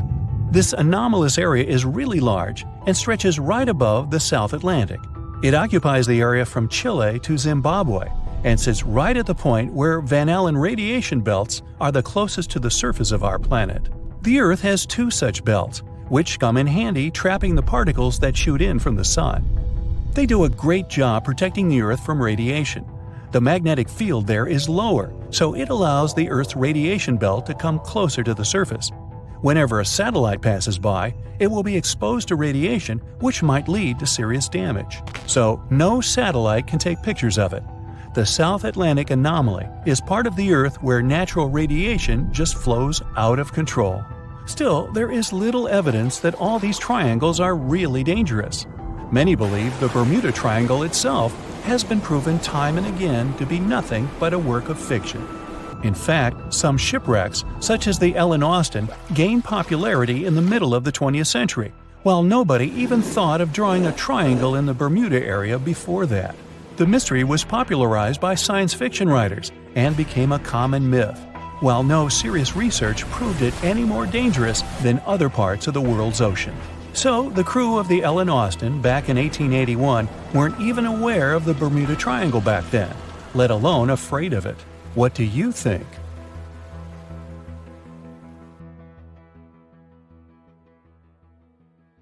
When you look at the seas and oceans on a map, you might think that they just flow into each other. Like there's really only one big ocean and people just arbitrarily gave different names to its different parts. Well, guess what? You'll be amazed at how much more substantial the borders between them actually are. For example, the border between the Pacific and Atlantic Oceans is like a literal line between two different worlds. It looks like the two oceans meet at an invisible wall, which does not let them flow into each other and mix their waters. Why on earth does that happen? Obviously, there's no actual invisible wall inside, and water is just water. So what could be interfering with its mixing? Well, the thing is that water isn't just water. There can be different kinds. The Atlantic and the Pacific Oceans have different densities and chemical makeups, the level of salinity, and other qualities. One can see by their color that they are far from the same. Borders like this, between two bodies of water with different physical and biological characteristics, are known as haloclines. Jacques-Yves Cousteau discovered one of them while he was deep diving in the Strait of Gibraltar. The layers of water with different salinity looked like they were divided with a transparent film, and each layer had its own distinct flora and fauna. Haloclines appear when water in one ocean or sea is at least 5 times saltier than in the other. You can create a halocline at home if you pour some seawater or colored salty water in a glass and then add some fresh water on top of it. The only difference is that your halocline will be horizontal and ocean haloclines are vertical. For those of you who were paying attention in chemistry class, you might remember that if you have 2 liquids with different densities in one space, the denser liquid should eventually end up below the less dense one. By that logic, the border between the 2 oceans should look not like a vertical line, but a horizontal one, and the difference between their solidity would become less obvious the closer they got to each other. So, why doesn't it work like that? Firstly, the difference in density of the 2 oceans is not big enough for one of them to sink down and the other one to rise up, but it is big enough to not let them mix. Another reason is inertia. There's an inertial force known as the Coriolis force, which influences objects when they are moving in a system of axes, which in turn are moving as well. In simpler terms, the Earth is moving, and all the moving objects on it are carried along, acted upon by this Coriolis force, deviating slightly from their natural course. As a result, the objects on the Earth's surface don't move straight on, but deviate in a curve, clockwise in the northern hemisphere and counterclockwise in the southern. But because the Earth is moving slowly, after all, it does take the planet a whole day to make a full circle around its axis, the Coriolis effect isn't easy to observe in the short term. It becomes easier to notice only in long-term intervals, like with cyclones or ocean flows. And this is why the direction of flows in the Atlantic and the Pacific Oceans is different. This difference also doesn't let them mix. Another important difference between these 2 ocean waters is the strength of molecule connection, or surface tensile strength. Thanks to this strength, molecules of the same kind hold on to each other. The 2 oceans have totally different surface tensile strengths, which also doesn't let them mix. Maybe if the waters were completely still, they could gradually start mixing over time, but as they flow in opposite directions, they just don't have time to do this. We think that it's just water in both oceans, but its separate molecules meet for just a very short moment and then get carried away with the ocean flow. But if you think that it's only the Atlantic and Pacific Oceans that don't get along with each other, you are sorely mistaken. There's lots of places on the planet where the waters of the 2 seas or rivers don't mix, and for even more weird reasons. For example, there's a different kind of border called a thermocline. These are borders between waters of different temperatures, like between the warm water of the Gulf Stream and the much colder North Atlantic Ocean. But the most interesting kinds are called chemoclines. These are borders between waters having different microclimate and chemical makeup. The Sargasso Sea is the biggest and most widely known chemocline. It is a sea within the Atlantic Ocean, which has no shores, but is very obviously distinct. You can't not notice it. Let's now take a look at some other spectacular clines we have on planet Earth. And just as a heads up, I might mispronounce some of these names coming up, so please forgive me. First up, we have the North and Baltic Seas. These 2 seas meet near the Danish city of Skagen. The water in them doesn't mix because of different densities. Sometimes you can see the waves of the 2 seas clash into each other, making foam. Their waters do mix very, very gradually.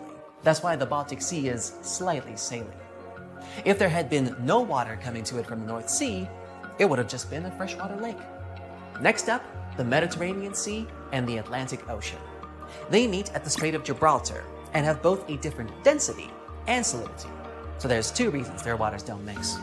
Then we have the Caribbean Sea and Atlantic Ocean. The place where they meet is near the Antilles, and it's very easy to spot. It looks like someone has painted water with 2 different shades of blue. Another place where these 2 meet is Eleuthera Island of the Bahamas. The Caribbean Sea water is turquoise, and the Atlantic Ocean water is dark blue. There is also the Suriname River and the Atlantic Ocean, which meet near Paramaribo in South America. How about the Uruguay River and its afflux? These 2 meet in Misiones province in Argentina. One of them is claimed to be used in agriculture, and the other has an almost red tint to it because of loam during rainy seasons. Here's an interesting one. The Rio Negro and the Solimões rivers, part of the Amazon River.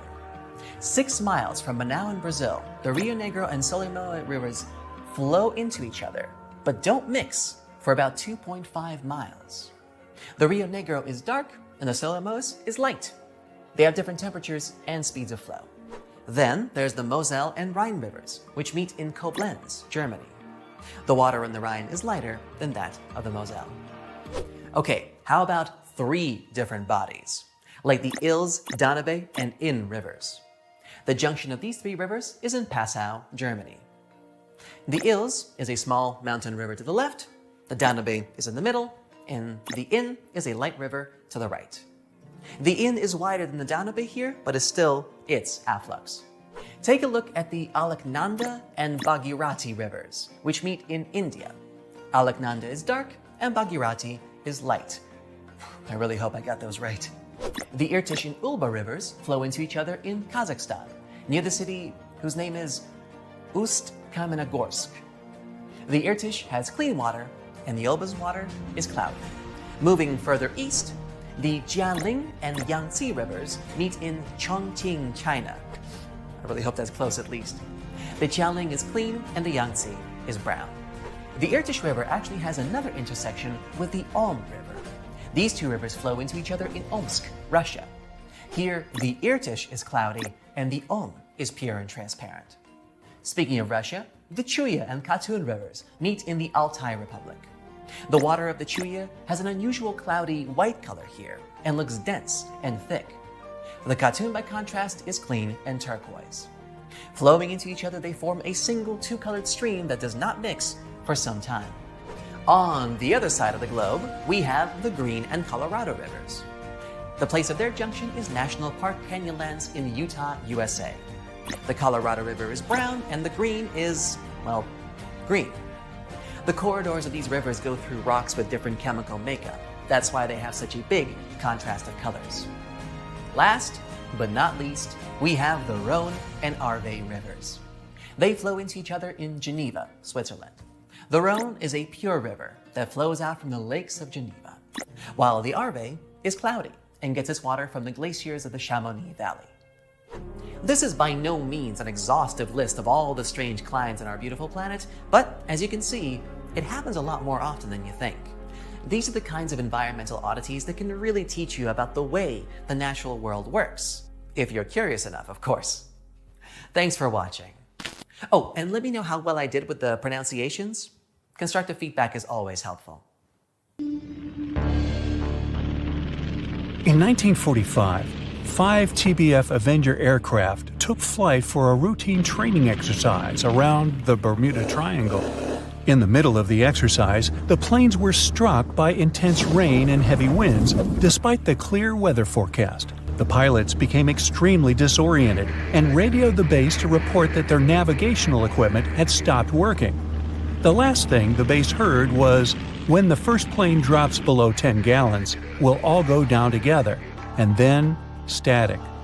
The 5 planes and their 14 crew members were never seen or heard from again. On his very first voyage to the New World in 1492, Christopher Columbus sailed through the Bermuda Triangle. Columbus reported that one night when he was on the deck of the ship, he noticed a giant light appear in the distance, unlike anything he had ever seen before. Columbus looked at his compass for direction, and it gave off erratic readings. You might have noticed that the Bermuda Triangle doesn't appear on any world map. This is because official institutions refuse to acknowledge that the area actually exists. A popular theory suggests that rogue waves are responsible for the many disappearances. Rogue waves are called extreme storm waves by scientists. They occur when different weather patterns take place at the same time and cause large, unexpected waves. Witnesses say that the waves look like giant walls of water. These waves could explain why ships go down fast and without leaving any trace. The Bermuda Triangle is home to some pretty intense and unexpected weather. Storms build up quickly and unexpectedly, then disappear soon after. If you blink, you might miss it. This could explain why few distress signals are issued. Pilots and sailors never saw the weather coming. No one knows exactly how many ships and planes have disappeared in the Bermuda Triangle. The rough estimate is 50 ships and 20 planes. Most of the time, the disappearances had no explanation and no wreckage has ever been left behind. Another bizarre theory trying to solve the Bermuda Triangle mystery comes from Charlie Berlitz. He insists that the area is home to the lost city of Atlantis. The missing ships and planes and malfunctioning equipment, according to him, were all caused by rays of energy let out by the special energy crystals that power Atlantis. While this sounds silly, Berlitz's theory was convincing enough that over 20 million people bought his book worldwide. In the year 1800, a large sailing vessel called the USS Pickering departed from the U.S. on its way to the West Indies. The ship sailed into the Bermuda Triangle along with its 90-man crew and was never heard from again. The USS Pickering was the first ever confirmed ship to vanish in the Bermuda Triangle. It's believed that the ship was taken out by a storm, but because no wreckage was ever found, we'll never know for sure. When the TBF Avenger planes went missing, a massive search operation was conducted. Boats and planes searched the Bermuda Triangle for any signs of the aircraft. One of the boats searching was a PBM-5 Mariner airboat. The airboat took flight at 7:27 p.m. and called in a routine radio message 3 minutes later. Then, it was never heard from again. No trace was ever found of the rescue airboat or the 5 Avenger aircraft. An enormous investigation was launched into the disappearance of all these vehicles, but nothing was ever discovered. This particular area of the ocean is one of the most heavily traveled shipping routes in the world. Some skeptics believe that this fact solves the mystery.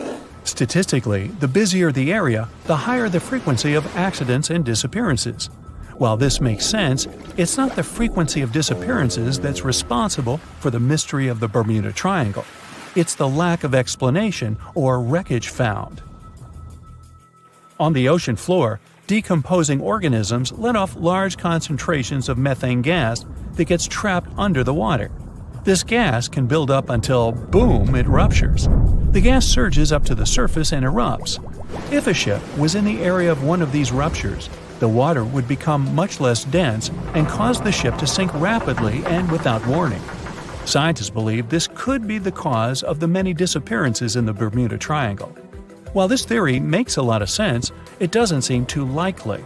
The U.S. Geological Survey has stated that no large releases of gas are believed to have occurred in this area for the past 15,000 years. The ocean floor is made of rocks containing a lot of magnetite. It's more like iron. Magnetic fields react to high concentrations of magnetite on the ocean floor, which may start a sort of conflict between the two. It can often lead to various weather anomalies and, as a result, navigation issues. And, naturally, any changes in the ocean floor or the Earth's magnetic fields influence the Bermuda Triangle a lot. Since the magnetic field is constantly moving, it might be also taking the Bermuda Triangle with it. Now that people know where the triangle is, it's easy to avoid it. It supposedly moves eastward together with the magnetic poles, but scientists still can't answer where exactly it will be in a couple of years. Some people blame all the disasters on the extraterrestrial paranormal activity. Others suppose it's all about raging natural phenomena. There's another triangle in Lake Michigan. Just like the one near Bermuda, the Michigan Triangle got its shady reputation for some disappearances. The first recorded one dates back to 1679. A large vessel, one of the largest of that time, set out on an expedition, yet once it got in the sinister triangle, it never came back. Much later, an aircraft disappeared in this triangle. The skies are usually very clear there, but back in 1883, some people witnessed abnormal things in the area. Some claim to have seen large blocks of ice falling from the skies, and the crew even managed to save one as hard proof. Meanwhile, the Pacific Ocean Mystery Area is another sinister triangle. Off the south coast of Japan, not far away from Tokyo, there's a sea where plenty of ships met their doom, disappearing without a trace in these waters.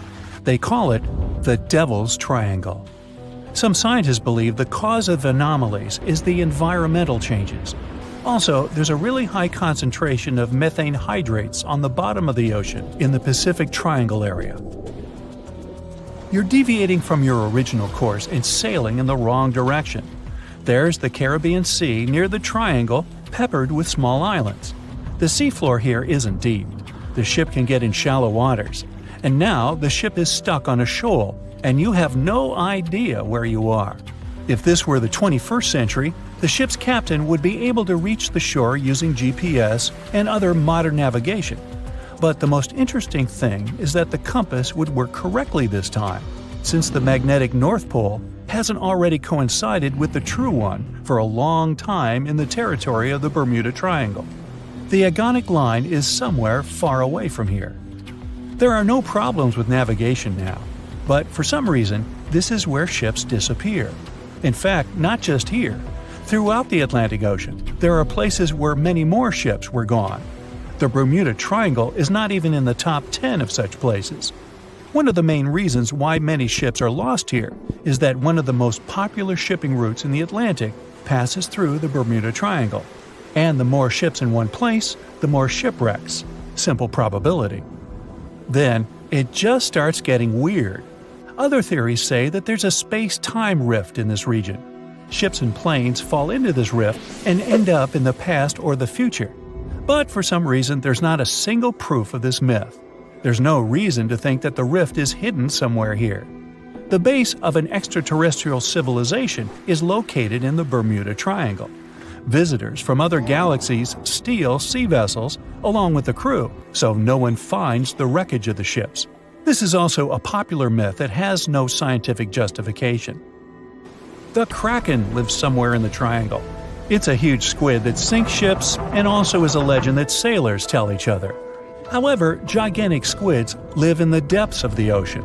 They can grow to the size of half a train car, but no cases have ever been recorded where they sunk a large vessel. And in the area of the Bermuda Triangle, they have never ever been seen. People in the past didn't know about the existence of these creatures, so when they saw them for the first time, they described them as huge, terrible monsters. Giant squids are some of the most elusive creatures on Earth, and scientists had to use sonar equipment to find them. They don't like to leave the dark depths and are likely to be afraid of the sound of any ship. So, that should squash the squid as a suspect. Some people are still afraid of sailing through this region because more than 50 ships and 20 planes have disappeared here since the mid-19th century. You won't find this place on a regular paper map, as it's not an official region of the Atlantic Ocean. It's just an imaginary area of water in the shape of a triangle near the southeastern coast of the US. Right now, we're going there to debunk all the myths and fairy tales about this place. The most popular theory says that the ancient city of Atlantis was once located where the Bermuda Triangle is now. It was inhabited by a more advanced civilization than the rest of the people on Earth. In this area, some mysterious crystals were installed that generated infinite energy and powered the entire city. Then the city sank, and its ruins still lie on the bottom of the Atlantic. But among its ruins, there are still places where crystals work. They're the reason for most disappearances. Crystals randomly release beams of energy towards the surface and disable the electronics of planes and ships. There are no facts to support this theory. Someone once wrote this legend in a book about the Bermuda Triangle, and some people have been supporting it ever since. However, there's some oddity associated with electronics. Astronauts of the International Space Station noticed the Earth's magnetic field is weakened in the Bermuda Triangle area. This field is a shield that protects us from solar radiation. Above the triangle, the particles of the sun's rays move faster than in any other part of the planet. This causes unstable work in the electronics of satellites flying in the atmosphere of Earth. It doesn't apply to ships and planes, though. There's also a theory that the Bermuda Triangle is the center of a magnetic anomaly causing navigation errors, but regular checks of the magnetic map of this region don't reveal any issues. You arrive at the place, the water is calm, and there's no coming storm in sight. You look at the compass and see the arrow moving from side to side. Oh no, it's begun! Panic rises within you, and you quickly turn the steering wheel of the ship to sail away from this place. Oh, stop. There has long been an explanation for the strange compass behavior in this area. The Bermuda Triangle is one of the rare places on the planet where true north and the magnetic one are in the exact same direction. True north is the geographic north pole of our planet. Magnetic north directs to the north magnetic pole, which constantly wanders around the Earth. Sometimes these poles coincide, and the straight line that connects north and south is called the agonic line. If you fall into this line, your compass will behave strangely. It won't point exactly to the north. Imagine that you're the captain of a ship sailing in the Bermuda Triangle at the beginning of the 20th century. You need to know where north is to get to the shore. You look at the compass and it points incorrectly. You're deviating from your original course and sailing in the wrong direction. There's the Caribbean Sea near the triangle, peppered with small islands. The sea floor here isn't deep. The ship can get in shallow waters, and now the ship is stuck on a shoal, and you have no idea where you are. If this were the 21st century, the ship's captain would be able to reach the shore using GPS and other modern navigation. But the most interesting thing is that the compass would work correctly this time, since the magnetic North Pole hasn't already coincided with the true one for a long time in the territory of the Bermuda Triangle. The agonic line is somewhere far away from here. There are no problems with navigation now, but for some reason, this is where ships disappear. In fact, not just here. Throughout the Atlantic Ocean, there are places where many more ships have gone. The Bermuda Triangle is not even in the top 10 of such places. One of the main reasons why many ships are lost here is that one of the most popular shipping routes in the Atlantic passes through the Bermuda Triangle. And the more ships in one place, the more shipwrecks. Simple probability. Other theories say there's a space-time rift in this region. Ships and planes fall into this rift and end up in the past or the future. But for some reason, there's not a single proof of this myth. There's no reason to think that the rift is hidden somewhere here. The base of an extraterrestrial civilization is located in the Bermuda Triangle. Visitors from other galaxies steal sea vessels along with the crew, so no one finds the wreckage of the ships. This is also a popular myth that has no scientific justification. Sunken ships are not found here, as there's one of the deepest trenches in the world. Any sinking ship will sink to a depth of about 19,000 feet. The enormous pressure and distance makes it difficult to find the ships. Also, the Puerto Rico Trench is nearby. In some spots, it's as deep as 27,500 feet. The Kraken lives somewhere in the triangle. It's a huge squid that sinks ships, and is also a legend that sailors tell each other. However, gigantic squids live in the depths of the ocean. They can grow to the size of half a train car, but no cases have been recorded where they have sunk a large vessel. And in the area of the Bermuda Triangle, they've never even been seen. People in the past didn't know about the existence of these creatures, so when they saw them for the first time, they described them as huge, terrible monsters. Giant squids are some of the most elusive creatures on Earth, and scientists had to use sonar equipment to find them. They don't like to leave the dark depths and are likely to be afraid of the sound of any ship. A more realistic hypothesis about the mystery of the Bermuda Triangle is methane. Large deposits of this gas can be found under the seafloor of this region. From there, methane is released into the water. It takes the form of huge bubbles that quickly rise to the surface. Then, the gas makes the water almost boil, creating waves that sink ships.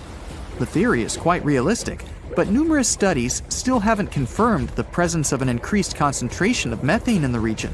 Last time this phenomenon occurred was 15,000 years ago.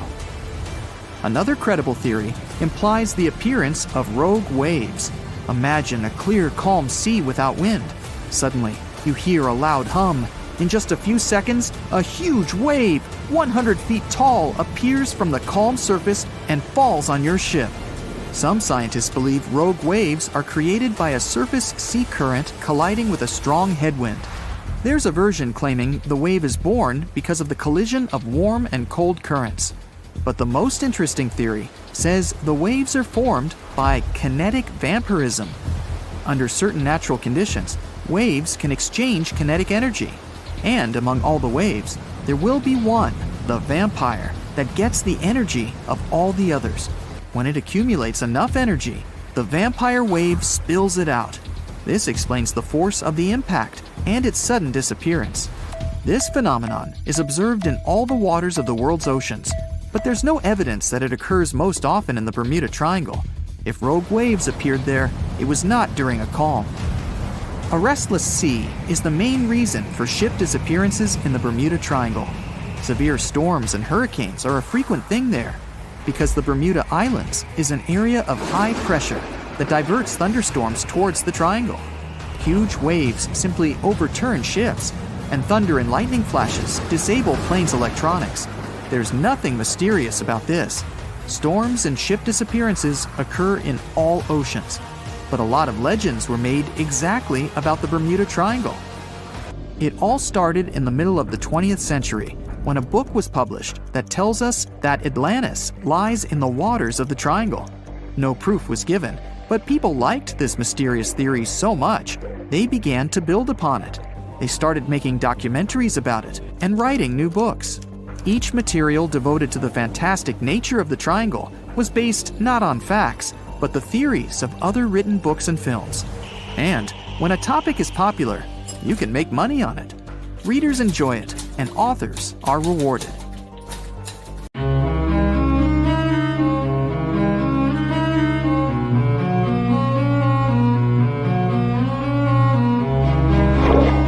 Question for you. Do you think Atlantis could be real? It remains as one of history's greatest mysteries. The legend began with Plato, all the way back in ancient Greece. The tale of a civilization that formed and prospered before our own. Atlantis was supposedly a highly technological society, much like the Mayans. But, as the legend says, due to the people's greed, they were punished by a flood that destroyed and submerged their cities. Different theories try to guess Atlantis' location. Some say it was in the Mediterranean Sea. Some say it's beneath the Bermuda Triangle. But, as science has shown us, Atlantis may be only an allegory for humankind. Today, you'll discover several amazing underwater cities that you have never heard of. They existed indeed and are not just a myth. We're taking you on an excursion to the underwater city of Baia, which is on the coast of Italy. Known as the Las Vegas of the Roman Empire, Baia was a resort city. The Roman elite traveled there for recreation. Imagine an open-air spa. That was Baia. You can visit the submerged town by scuba diving and get close to that perfectly preserved, magnificent Roman sculpture, a true underwater wonder. You can spot the crumbled temples and buildings through glass-bottom boats. This is a moss-covered museum in Claudio's Nymphaeum. To your left, you can see a collection of classical Greek statues. Swimming down the Via Herculeana, you'll arrive at Villa Aprotio. Villas are Italian-style houses, and here you can admire their original marble floors. Notice the black and white patterns and the astounding shapes they make. Next, you'll arrive at Portus Julius. Can you see the collapsing wall structures at the bottom of the seafloor? You'll see well-preserved columns and limestone floors. Behold the ruins of the thermal baths of Lacus. The remaining multicolored mosaics are something great to see. You'll see their orange, blue, and green tiles if you get close enough. At Pisoni's Villa Pila, you'll see 25 preserved Roman pillars. Notice the arches, the frescoes nearby, and the magnitude of this well-kept treasure. The city was located over natural volcanic vents, so there were hot springs to be used at will. People went there looking to have an excellent time. And when I say people, I mean some of the great Roman emperors we learn about in school: Nero, Cicero, Caesar. But around the 8th century, the city was sacked and the luxurious town was abandoned. Slowly, the water level rose and the city started to drown. You are on a summer vacation off the coast of Greece, 4 hours outside of Athens, in the Peloponnese Peninsula on Pavlo Petri. You dust off your snorkel and head for a free dive on a bright sunny day. Sometime into the dive, you start noticing patterns on the seabed. 13 feet below the surface, the outline of familiar objects starts to appear, one by one. As you continue swimming, what looks like the outline of an entire city emerges before your eyes. You wonder, how could water have taken the whole city? Rocks are perfectly aligned into what appears to be the foundation of a building. Nicholas Fleming, a British oceanographer on vacation in Greece, was the person that discovered Pavlo Petri. He was documenting the seafloor artifacts. The team found the site filled with pots, storage vessels, and tools. A quern stone, for instance, is a tool used for grinding grains and turning them into flour. Multiple amphoras, which were found then, indicate that this settlement dated back to the Bronze Age, 5,500 years ago, when people started living in towns. The settlement is believed to have lasted for over 2,400 years. Pavlo Petri is considered today the oldest submerged town yet found, and it's impressive that it wasn't a simple village. It was a vibrant port city with stone-built buildings, a marketplace, streets, and even squares. Let's continue our exploration and find secrets in other underwater cities. You are diving off the coast of the Ryukyu Islands. Pacific waters are far from smooth. There's a strong current pulling you into the deep sea. Suddenly, you see a huge structure thanks to the sunlight shining down on the seabed. At first, it looks like Machu Picchu's ruins across the globe in Peru. As you approach it, you slowly figure out its form. A pyramid-shaped structure, arches, staircases. It's something that could have easily been a palace or castle. Could this also be a sign of human activity? What you just saw is known today as the Yonaguni Monument. It also goes by the name of Japan's Atlantis. The entire monument is about the size of 5 football fields and the height of a 5-story building. Its most surprising feature is its expansive terraces that host large crowd gatherings. Explorers and scientists believe that Yonaguni dates back to 10,000 years ago. But whether it is a man-made structure or a natural formation is still under debate. For Japan's top marine geologist, Professor Masaki Kimura, Yonaguni is the heritage of a lost civilization. Kimura has dived into exploring the ruins over 100 times over the past 10 years. According to him, there are clear signs of human activity down there. The Triangle Pool, located on the monument's surface, is a triangle-shaped concave that is a historical symbol of water fountains in the region. There is also a giant turtle carved on the eastern side of the structure. And according to Kimura, turtles have an important cultural meaning. Several pieces of stone tools have been recovered from the site. Their estimated age dates back to 10,000 years ago. However, not all scientists are convinced of the same. For many, Yonaguni is the result of thousands of years of erosion. The fact that the monument is composed of one massive rock leads them to believe that it is not human-made. The defined edges and flat surfaces resemble a natural formation occurrence in Northern Ireland, known as Giant's Causeway. A series of interlocking basalt columns look like the ruins of a palace, but they were the result of volcanic activity in the region. Well, stay tuned for more underwater discoveries. The next stop on our voyage is one of today's most famous underwater cities that has turned into an underwater archaeological park. The city of Port Royal in Jamaica exists today only below the surface. But in 1692, it was one of the wealthiest cities in the Western Hemisphere. Port Royal was the center of the British Empire at the time, and an important trade city that attracted people from all over. It was also home to real-life pirates of the Caribbean. On the morning of June 7, 1692, the people of Port Royal met a different fate than they probably expected. The bars and restaurants beaming with life woke up shaking. People were taken out of bed with the power of a massive earthquake, estimated today at 7.5 on the Richter scale. One survivor says he saw the earth opening up and swallowing the town whole. What he said could be true, as the city was mainly built over sand. The ground sucked buildings, roads, and everyone above. Geysers erupted, and finally, waves as big as 10-story-high buildings hit the city. About 33 acres of the city disappeared underwater, and amazingly, most of its 17th century remains lie in good condition under 40 feet of water. In the ruins, archaeologists have found taverns, storage rooms, kitchens, and recreational buildings used for diverse purposes. You can see a grand lion statue, a submerged bridge, and many picturesque arches. Now, do you fancy a trip to India? Just outside its coast lies another sunken marvel. A site known as the Lost City of Cambay is located on the Gulf of a similar name. It remained hidden until 2001, when the National Institute of Ocean Technology did a routine water assessment. With sonar technology, which sends a wave of sound to the bottom of the sea, they found something far beneath the surface. Images showed well-defined geometric shapes spread along a 5-mile stretch. The remains found dated to more than 9,500 years ago, meaning that this civilization was lost at around the end of the Ice Age. Debris recovered from the site included construction material, pottery, beads, sculptures, and even bones. Scientists argue whether these artifacts are indeed from the site, but if they truly are, then the lost city of Cambay would be the oldest civilization in the world. In 2018, the most powerful underwater earthquake occurred between East Africa and Madagascar. There was a deep rift between the Earth's crust and the mantle.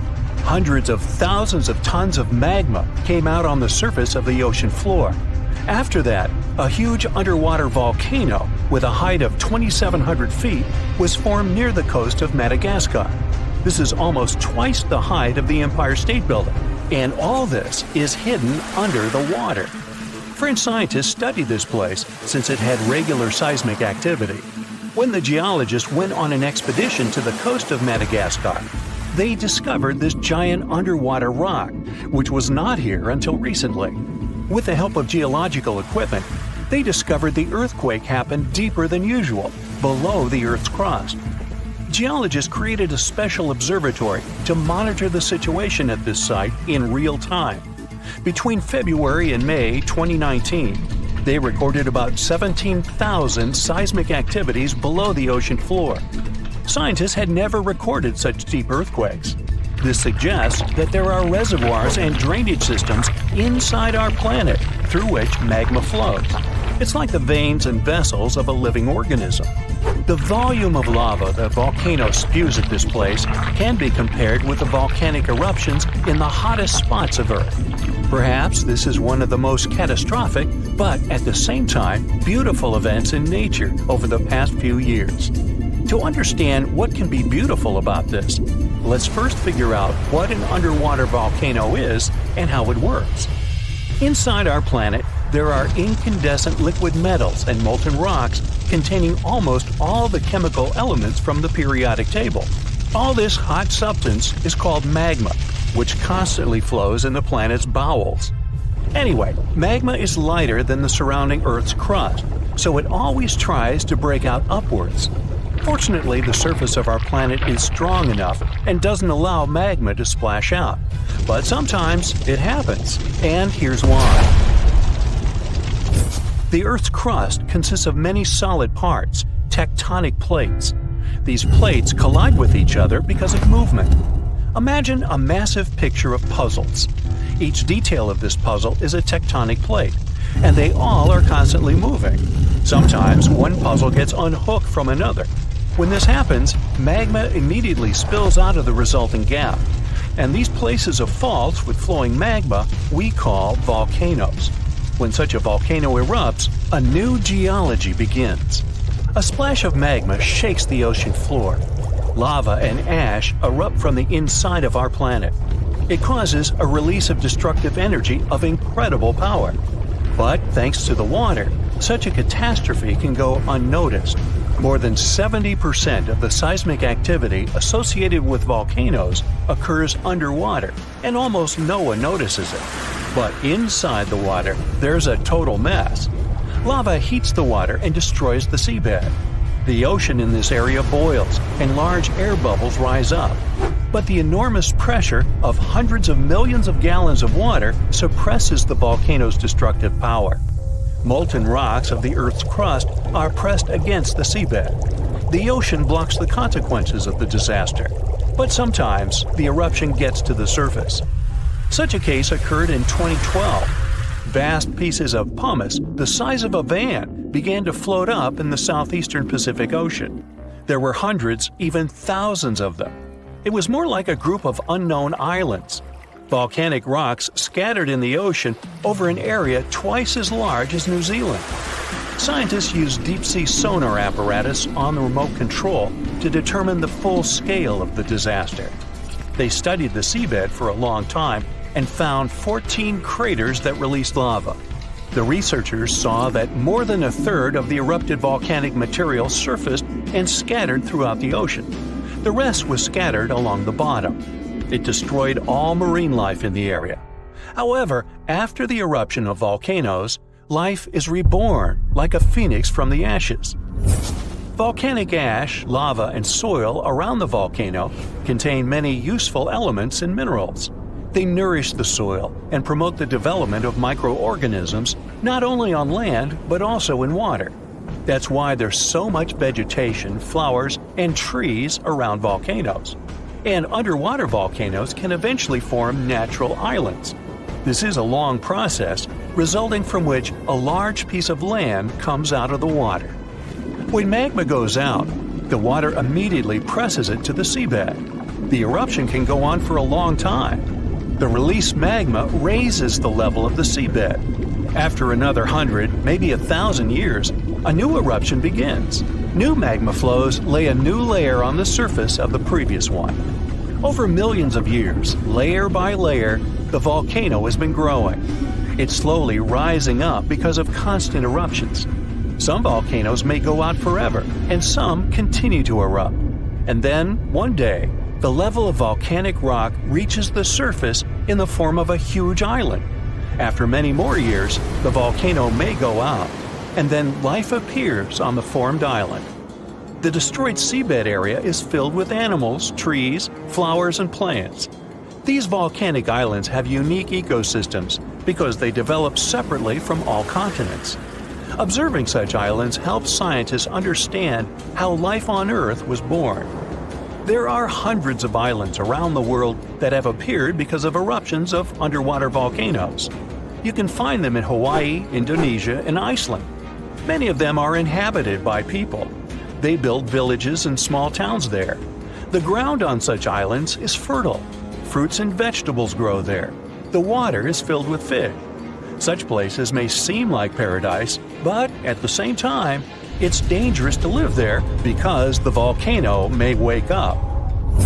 One of the most famous eruptions occurred on the island of Ogashima, south of Tokyo. People built a beautiful city right in the crater of an active volcano, and in May 1785, the eruption began. No one expected this to happen. At some point, thousands of birds rose and flew away from the island, and then the ground began to shake. A heavy, low sound came from beneath the underground depths. Thick smoke escaped from the top of the green volcano. The mountain threw dirt, large rocks, and red-hot pieces of magma into the sky. The disaster lasted several weeks. People managed to evacuate, and then there was a long recovery. Locals rebuilt the houses and brought the city back. Almost 250 years have passed since that moment, and during this time, the volcano has never woken up. Despite the risk of a new eruption, people continue to live there. The population is growing since this place resembles paradise, and no one wants to leave it. There are thermal springs, dense jungles with rich soil, and many fish. Meteorological and seismological services constantly monitor the volcano's activity. Movements and fractures of tectonic plates create another natural disaster, destructive tsunamis. Unlike volcanoes, huge waves are formed when seismic activity causes the crust to move vertically, up or down. When this happens, water pressure shifts on the ocean floor, which releases energy. This energy pushes the water and creates a tsunami. By the same principle, you form a small wave when you throw a stone into the water. First, a small tsunami appears. Then it picks up speed and increases in size. Its height can reach the level of a 5-story building. It's heading for the coast and accelerating to 500 miles per hour. This is almost twice as fast as a Formula One race car. Millions of gallons of water, weighing thousands of tons, are getting closer. And now the wave reaches the shore and demolishes everything in its path. Houses, trees, cars, nothing can withstand the destructive force of nature. Such tsunamis are a frequent occurrence on the coast of Japan. People have built massive shields near the land to stop the waves before they hit the shore. Still, in spite of all preparedness, somehow, nature always prevails. Oh wow, there's a hole in the bottom of the ocean. It seems that the ocean has a leak. But it's not like a leak you would expect, where water is flowing out. It's more like a spring since water is flowing in, not out. This unique leak is something we know as Pythia's oasis. A grad student was the one who accidentally discovered it. He noticed bubbles that were rising to the surface. Normally, bubbles in the ocean tell us there might be some hydrothermal vents, which are hotspots for some pretty cool things. These vents are actually like hot springs on the seafloor, but instead of bubbling with warm water, they release a fluid that has been superheated in the crust of our planet. When seawater seeps into these cracks and travels deep into the crust, it comes into contact with the extremely hot mantle. This heats seawater to very high temperatures, and as it moves back up towards the surface, it carries dissolved gases and minerals. When the hot fluid shoots out of the vents, it mixes with the surrounding seawater and quickly cools down. Just a short distance away from the vent, the temperature can drop to a comfortable 68 degrees Fahrenheit or so, which is, as it seems, exactly what some creatures like. And there are some real weirdos living down there in the darkness, like ghostly fish, giant red-tipped tube worms, and a unique type of shrimp with eyes on their back. And some of them, like tube worms and bacteria, rely on the chemicals and minerals released by the vents to survive in harsh conditions. But in this case, the bubbling water didn't come from a hydrothermal vent. It was there because of a spring, and that's a bit more concerning. You see, the water in this reservoir needs to stay where it is. If too much of it seeps out, there could be some serious consequences, especially for the surrounding area. You can see this unusual leak along the Cascadia subduction zone, which is a massive fault line off the Pacific Northwest coast. It's a place where two pretty big plates that make up Earth's crust come together and slide along each other. The water from Pythia's oasis kinda acts as a lubricant between these plates. You can think of the fault zone as an air hockey table. When the fluid pressure is high, it's like you've turned the air on. That means the friction between the plates is reduced, which allows the plates to move. But if the fluid pressure is lower, the two plates can lock together, which then leads to the buildup of stress. Not that they'll feel bad. In the context of tectonic plates, stress is some pressure or force that can cause deformation. And if this stress starts to build up, at some point, it's gotta go somewhere. When it's too much, it can trigger earthquakes and most likely, not small ones. For example, a release of stress in the Cascadia subduction zone could lead to a magnitude 9 earthquake. For comparison, the biggest earthquake we've ever recorded happened in Chile in 1960, and it had a magnitude of 9.5. The damage was enormous. So we hope the water will stay in its reservoir and keep maintaining the delicate balance between the tectonic plates. We've explored only 5% of the ocean.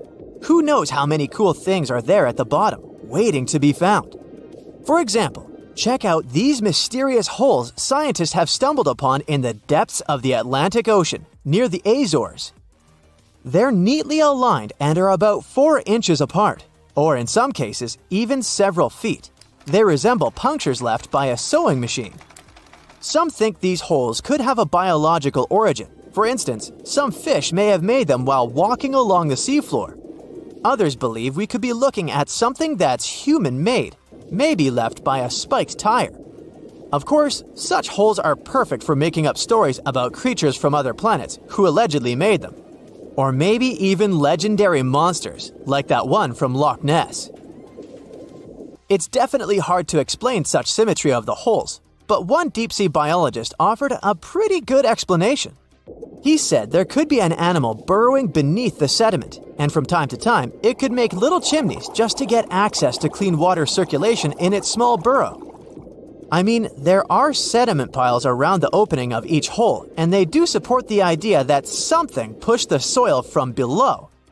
But there's still no proof these holes are actually connected beneath the surface.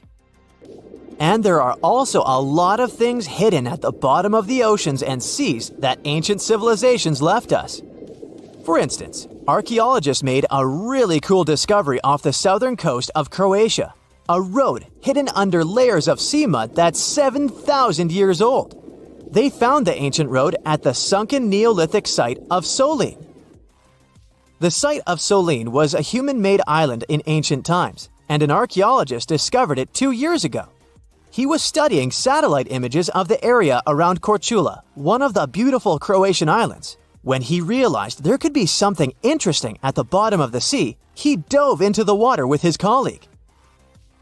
And under the surface of the Adriatic Sea, which is part of the Mediterranean Sea, at a depth of 13 to 16 feet, they found stone walls that were most likely part of some ancient settlement. The landmass where people built the settlement was separated from the main island by a narrow stretch of land. Luckily, this area is protected from big waves by the surrounding islands, so the site remained relatively well preserved. It's now hidden beneath the surface of the sea and covered in mud.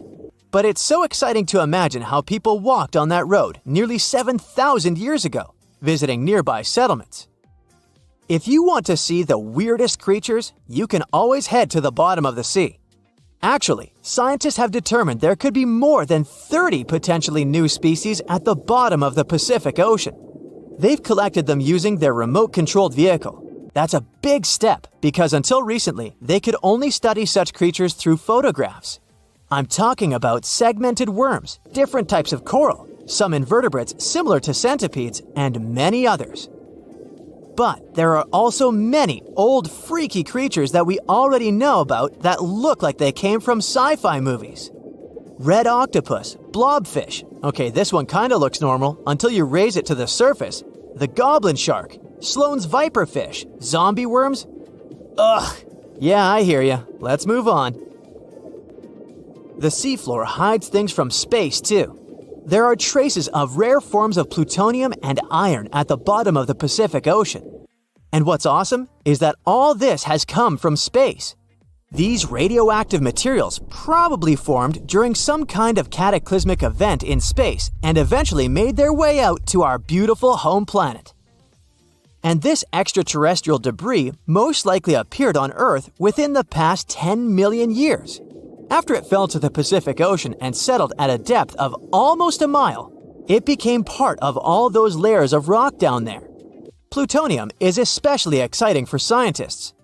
I mean, only tiny amounts of it have been found. Hundreds of atoms maybe. But it's still remarkable because these atoms are created by exploding stars. Things like this can help us better understand how the universe produces elements heavier than iron, like plutonium, gold, uranium, and platinum. We're still not sure about the origins of these elements. For a long time, scientists believed that supernovae, which is when a star comes to its end in a fabulous explosion, were responsible for creating these heavy elements. But it seems it's not just that. Some other cosmic events, such as the collision of neutron stars, which are super dense collapsed stars, or some rare types of supernovae, could also be involved. Whoa, let me get my popcorn! What's the most mysterious and blood-chilling place on Earth? The first thing that comes to mind is most likely the infamous Bermuda Triangle. This area has earned its spooky reputation after swallowing numerous ships and airplanes, which then disappeared without a trace. But is this place really so terrifying? Let's ask scientists. But first, I'll tell you a story or two. One of the most infamous disappearances in the Bermuda Triangle was Mary Celeste. The ship was found adrift in the Atlantic Ocean on December 4th, 1872. It was days after its journey began. Captain Benjamin Briggs with his wife and a 2-year-old daughter were heading from New York to Genoa in Italy with some important cargo. Besides the family of the captain, there were 7 other crew members on board the ship. Days later, a British ship, Dei Gratia, came across Mary Celeste by accident. Strangely, the ship was floating under a partial sail. Everything on board was intact. There was nothing strange with this situation, except for one thing. There was nobody on board the ship. And the lifeboat was missing. There were no traces of people on the ship. It couldn't be a pirate attack since all the belongings of the crew, as well as the cargo, were untouched. Theories like an undersea earthquake, an attack of a giant squid, or a natural disaster can be ruled out as well. They just don't fit. It was a clear day. The ship was in perfect condition. Why would people leave it and never come back? Whatever the reason, neither the crew nor the lifeboat has ever been found. It was November 29, 1925, when the SS Cotopaxi left Charleston, South Carolina, and headed for Havana, Cuba, carrying a big load of coal and 32 crew members. The story has it that several days later, the steamer ran into a severe storm, got water in its hold, and started to list dramatically. On December 1st, the ship sent out a distress call, and since then, nothing has been heard from the crew ever again. The ship was believed to have vanished into thin air until it was found 95 years later. Scientists found SS Cotopaxi, and it turned out there was nothing mysterious about its story. At the moment, the ship lies at the bottom of the ocean about 35 miles away from St. Augustine, Florida. Researchers are also sure that the ship did send a distress signal during a storm, which most likely led to the sinking of the vessel. USS Cyclops was a huge carrier ship that used to supply fuel to the American fleet. On January 8, 1918, heavy and full of manganese ores, the ship departed from Rio de Janeiro and headed for Baltimore. Being only a couple of years old, the ship wasn't supposed to experience any problems. All 309 people on board felt safe and calm. But this feeling turned out to be deceptive because somewhere around March 4th, 1918, the ship disappeared into thin air without sending a distress call or indicating it was having problems in any other way. In the history of the US Navy, this case remains the accident that caused the largest loss of life at a time. SS El Faro was a much more recent disappearance. This cargo ship left Jacksonville, Florida on October 1st, 2015 with 33 crew members and tons of vehicles, trailers, and containers on board. The huge vessel was supposed to deliver its load to Puerto Rico, but something went wrong. A regular tropical storm that started miles away suddenly transformed into a powerful hurricane that rushed towards El Faro. It started to circle around the cargo ship, making the communication from the vessel go silent. But the most shocking thing was that after causing all this commotion, the hurricane miraculously retreated in the same direction it had come from. Weeks later, after a thorough and extensive search, rescuers finally located the ship.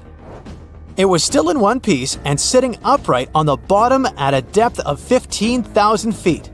But the blood-chilling truth was that there was no trace of the crew members on board.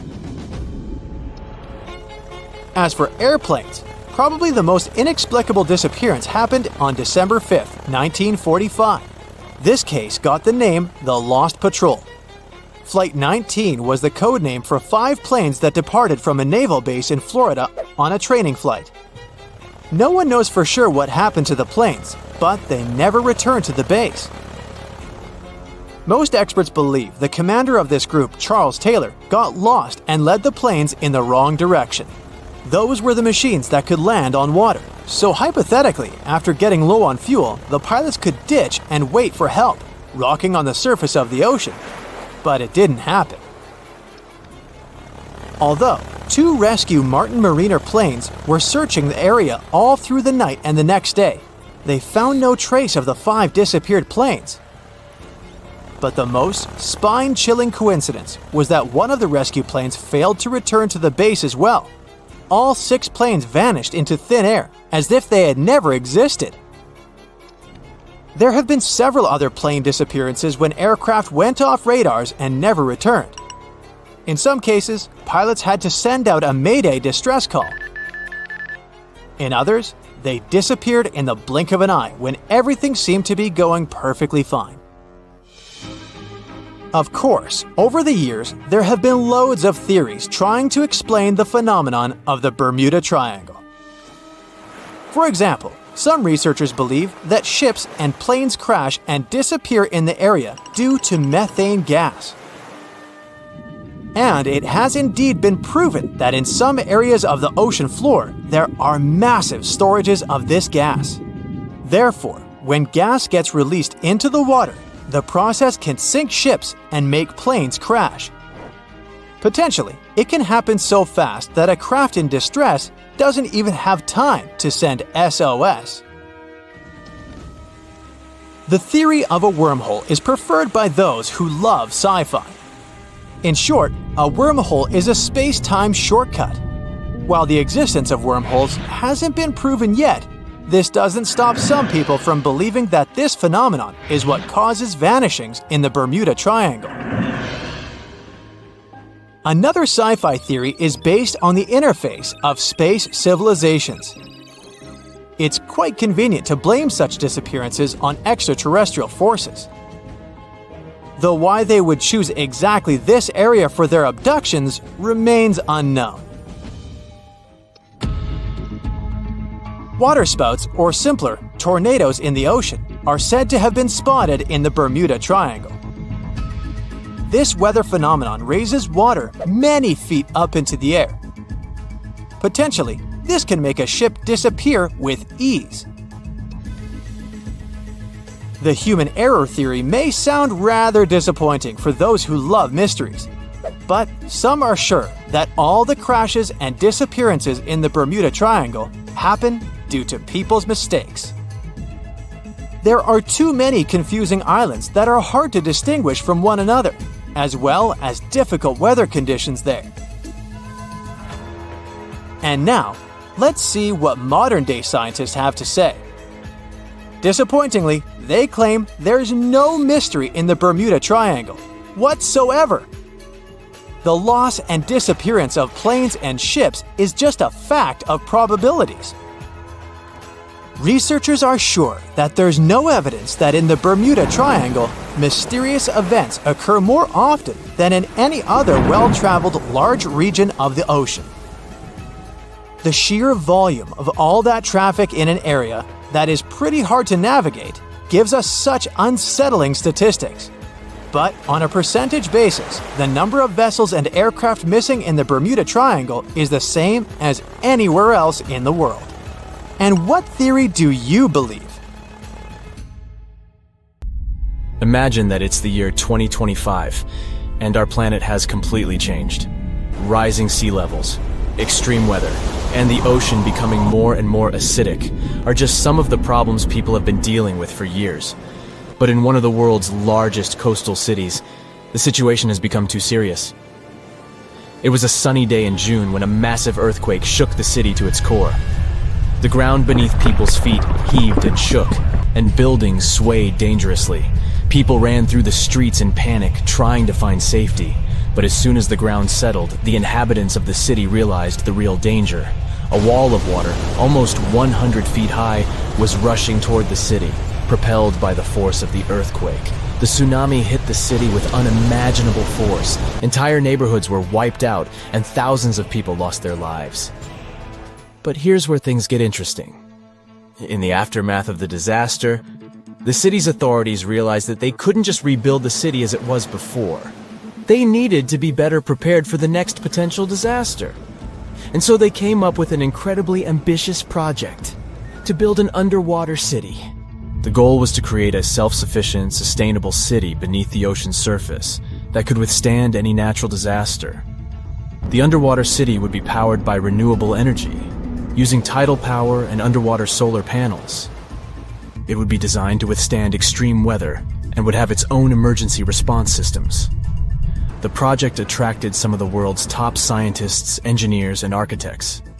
They worked tirelessly to design the city and carefully considered every aspect of the project.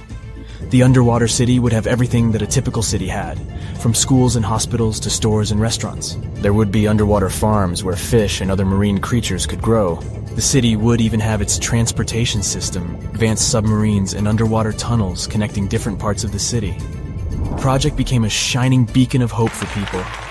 It showed that even in the face of disaster, we could come together to create something amazing. But as time went on, the project no longer seemed so perfect.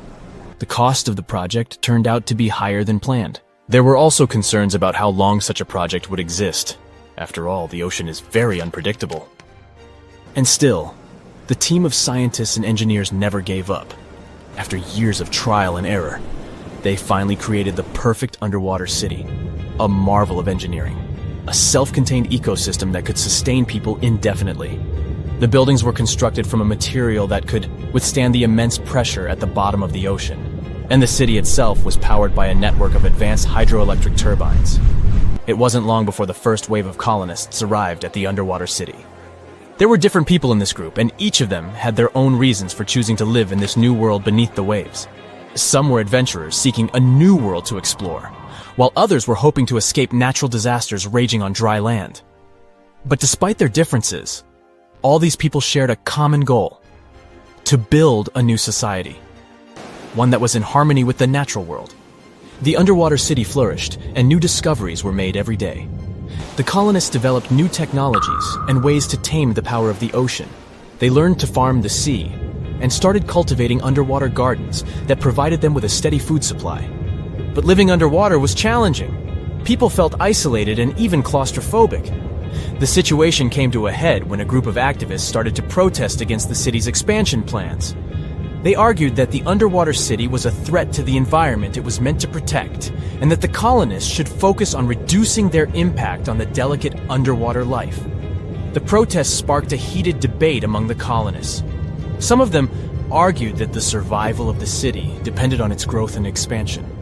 Others claimed that the city needed to prioritize the protection of the environment above all else. In the end, a compromise was reached. The city would continue to expand, but the main priority would be sustainability and a responsible attitude to nature. The colonists would do their best to reduce their impact on the environment by using new technologies and following strict conservation rules. And they would also remember the importance of protecting the ocean and its fragile ecosystem. Years went by, and the underwater city continued to thrive. New generations of colonists were born, and they grew up in a world entirely different from the one their ancestors had known. They never saw the world on the surface, but appreciated the beauty and complexity of the underwater world they called home. And as the years passed, the city became a symbol of hope for a world struggling with the devastating effects of climate change. It showed that despite all difficulties, people could come together to create a better world. It is a reminder that the future is not set in stone, and that we can build it sustainably and in harmony with the natural world. In 1945, 5 TBF Avenger aircraft took flight for a routine training exercise around the Bermuda Triangle. In the middle of the exercise, the planes were struck by intense rain and heavy winds, despite the clear weather forecast. The pilots became extremely disoriented and radioed the base to report that their navigational equipment had stopped working. The last thing the base heard was, "When the first plane drops below 10 gallons, we all go down together." And then, static. The 5 planes and their 14 passengers were never seen or heard from again. On his very first voyage to the New World in 1492, Christopher Columbus sailed through the Bermuda Triangle. Columbus reported that one night, when he was on the deck of the ship, he noticed a giant light appear in the distance, unlike anything he had ever seen before. Columbus looked at his compass for direction, and it gave off erratic readings. You might have noticed that the Bermuda Triangle doesn't appear on any world map. This is because official institutions refuse to acknowledge that the area actually exists. In March 1918, carrying a crew of 306 people, the USS Cyclops left Barbados and headed home to Baltimore. The ship passed through the Bermuda Triangle on its journey and was never seen again. The Cyclops never issued any distress signal and disappeared without any explanation, making it the largest ship to go missing in the Bermuda Triangle. No wreckage has ever been found. No one exactly knows how many ships and planes have disappeared in the Bermuda Triangle. The rough estimate is 50 ships and 20 planes. Most of the time, the disappearances had no explanation and no wreckage has ever been left behind. In the year 1800, a large sailing vessel called the USS Pickering departed from the US on its way to the West Indies. The ship sailed into the Bermuda Triangle along with its 90-man crew and was never heard from again. The USS Pickering was the first ever confirmed ship to vanish in the Bermuda Triangle. It's believed that the ship was taken out by a storm, but because no wreckage was ever found, we'll never know for sure. William Shakespeare's famous play, The Tempest, was inspired by the Bermuda Triangle.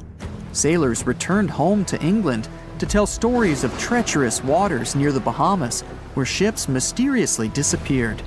These stories made it back to the bard himself and inspired his final play about a storm at sea transporting a ship to a mysterious land. The shipwreck in Shakespeare's play is based on the 17th century ship Sea Venture.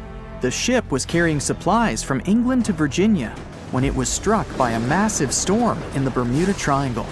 Sea Venture was battered by the storm for 3 days and barely made it to the shore. Survivors of the wreck were stranded on a desolate stretch of Bermuda for 9 months. When the TBF Avenger planes went missing, a massive search operation was conducted. Boats and planes searched the Bermuda Triangle for any signs of the aircraft. One of the boats searching was a PBM-5 Mariner airboat. The airboat took flight at 7:27 p.m. and called in a routine radio message 3 minutes later. Then, it was never heard from again. No trace was ever found of the rescue airboat or the 5 Avenger aircraft. A huge investigation was launched into the disappearance of all these vehicles, but nothing was ever discovered. Because the Bermuda Triangle isn't a recognized place, no one knows its exact location or size. Some people believe it covers around 500,000 square miles around the Bermuda area. Other people believe the triangle is as big as 1.5 million square miles. The Bermuda Triangle is one of the most heavily traveled shipping routes in the world. Some skeptics believe that this fact solves the Bermuda Triangle mystery. Statistically, the busier the area, the higher the frequency of accidents and disappearances. While this makes sense, it's not the frequency of disappearances that's responsible for the mystery of the Bermuda Triangle. It's the lack of explanation or wreckage found. The Bermuda Triangle is home to the deepest point in the Atlantic Ocean, the Milwaukee Deep. The area has a maximum depth of over 27,000 feet. This is one of the deepest points in the ocean floor, but still not close to the massive 35,000 feet of the Mariana Trench. But the huge depth might explain how such little wreckage has been found. The Bermuda Triangle is home to some pretty intense and unexpected weather. Storms build up quickly and unexpectedly, then disappear soon after. If you blink, you might miss it. This could explain why few distress signals are issued. Pilots and sailors never saw the weather coming. In the year 1800 again, the ship USS Insurgent was on patrol when it stopped briefly at a coastal base before heading back out to sea. That was the last time USS Insurgent was ever seen. A severe storm reportedly struck the West Indies around that time. It's believed that storm was so powerful, it could have caused the sinking of both the USS Insurgent and USS Pickering, which vanished around the same time. Like the Pickering, no wreckage of the Insurgent was ever discovered. A popular theory suggests that rogue waves are responsible for many disappearances. Rogue waves are called extreme storm waves by scientists. They occur when different weather patterns take place at the same time and cause large unexpected waves that reach up to 100 feet tall. Witnesses say that the waves look like giant walls of water.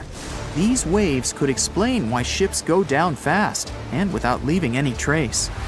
Joshua Slocum was an extremely talented sailor. He was the first person to ever sail single-handedly around the world. But sadly, he was no match for the Bermuda Triangle. In November 1909, Slocum said goodbye to his wife and set off on one of his usual winter voyages to the West Indies. Slocum's wife reported him missing after several months passed without any contact. It's said that he called in at Miami to resupply before vanishing into the Bermuda Triangle. Just off the coast of Japan, you'll find the Bermuda Triangle of the Pacific Ocean. They call it the Dragon's Triangle. Between 1950 and 1954, 9 ships disappeared in this area without leaving a trace. The ship Kaiomaru 5 was sent to investigate these unexplained disappearances when it also vanished. After this incident, the Japanese authorities labeled the area as a danger zone, and sailors are encouraged to avoid it. On the ocean floor, decomposing organisms let off large concentrations of methane gas that gets trapped under the water.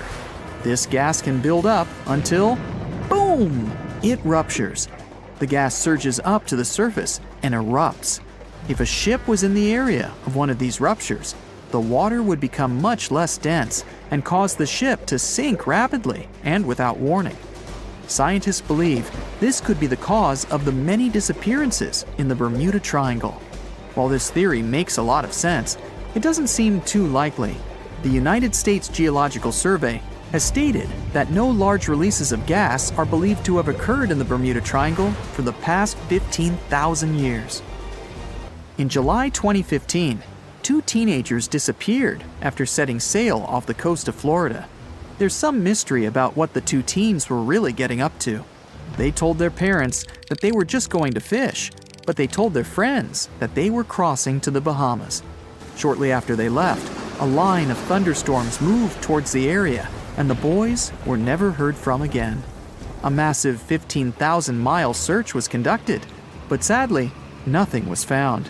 1 year later, the pair's boat was found off the coast of Bermuda with a broken iPhone and some personal effects left inside. One of the most popular and bizarre theories trying to solve the Bermuda Triangle mystery comes from Charles Berlitz. He insists that the area is home to the lost city of Atlantis. The missing ships and planes and malfunctioning equipment, according to him, were all caused by rays of energy let out by the special energy crystals that power Atlantis. While this sounds silly, Berlitz's theory was convincing enough that over 20 million people bought his book worldwide. Ever wonder why, despite all our advancements in technology and science, there's a vast expanse of our own planet that we barely know about? Believe it or not, over 80% of our oceans remain uncharted territory. It's as if we've got this massive aquatic playground in our backyard, and we've barely scratched the surface. Also, did you know that only about 7% of our oceans have a special tag called Marine Protected Areas, or MPAs? How come this colossal body of water that envelops most of our planet is also among the most vulnerable and misunderstood spaces in the universe? Pressure has a lot to do with it.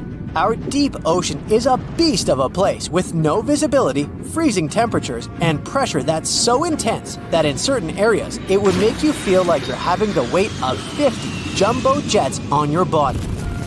No wonder we're having an easier time sending people into space than to the bottom of the ocean. The deeper you go into the waters, the more pressure piles up.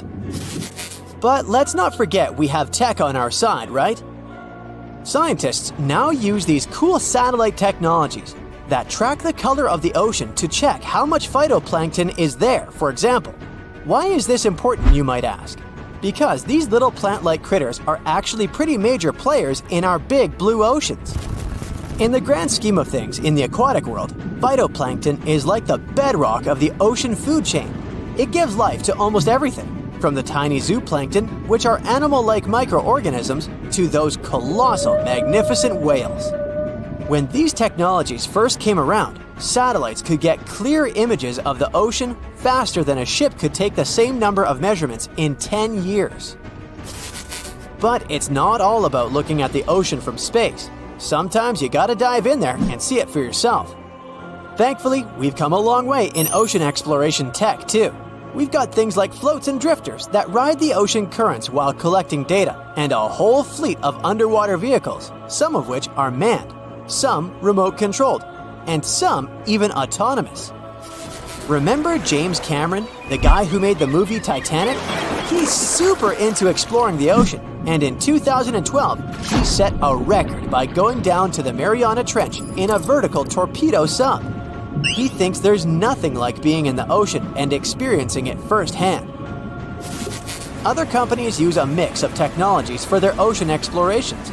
It led them to discover amazing stuff like a deep-sea coral reef near Morocco, the only one still growing in the Mediterranean Sea. They've also discovered new species and documented ones previously thought to live only in the Atlantic. These efforts have convinced local authorities to declare some places as marine parks. As with most scientific areas, the road isn't without its bumps. These expeditions can cost quite a lot, and the lack of detailed maps and data only adds to the challenge. We can't always rely on bathymetric information, meaning the study of the ocean floor, because it's often not available. And that's the tricky part. We need to explore more to know more, but getting the funds for these kinds of projects can be tough when there are so many unknown variables. One particular company's explorations have helped protect nearly 4 million square miles of ocean so far. The data they collect during their expeditions is invaluable. It's used to identify new species, locate vulnerable habitats, and even show where threatened species are being overlooked. Their work helps dismiss excuses from local authorities who claim they lack the necessary information to establish more MPAs. The same company supports a goal known as 30 by 30, aiming to protect 30% of our oceans by 2030. It's a big target, and there's a long road ahead, but ongoing ocean exploration can provide the proof needed to keep more of our oceans safe. We also need to set aside areas for protection and research, even when we don't have all the facts just yet. On that note, some cool scientists have recently stumbled upon a gigantic and mysterious world beneath the Pacific Northwest coast's ocean floor.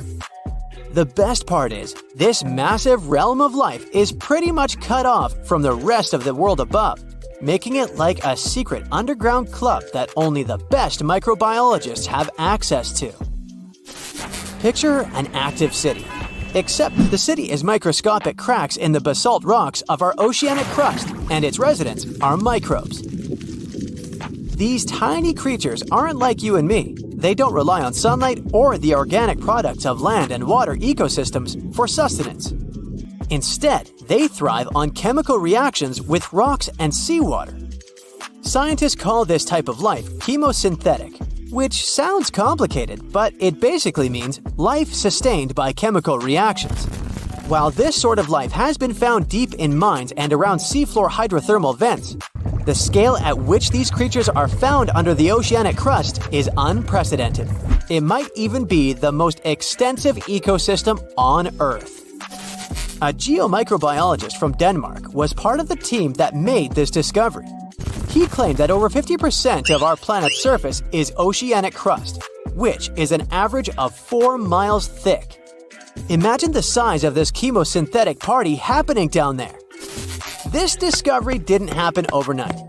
Since the 90s, scientists have found weird tiny holes in the basalt rocks that make up much of Earth's outer crust.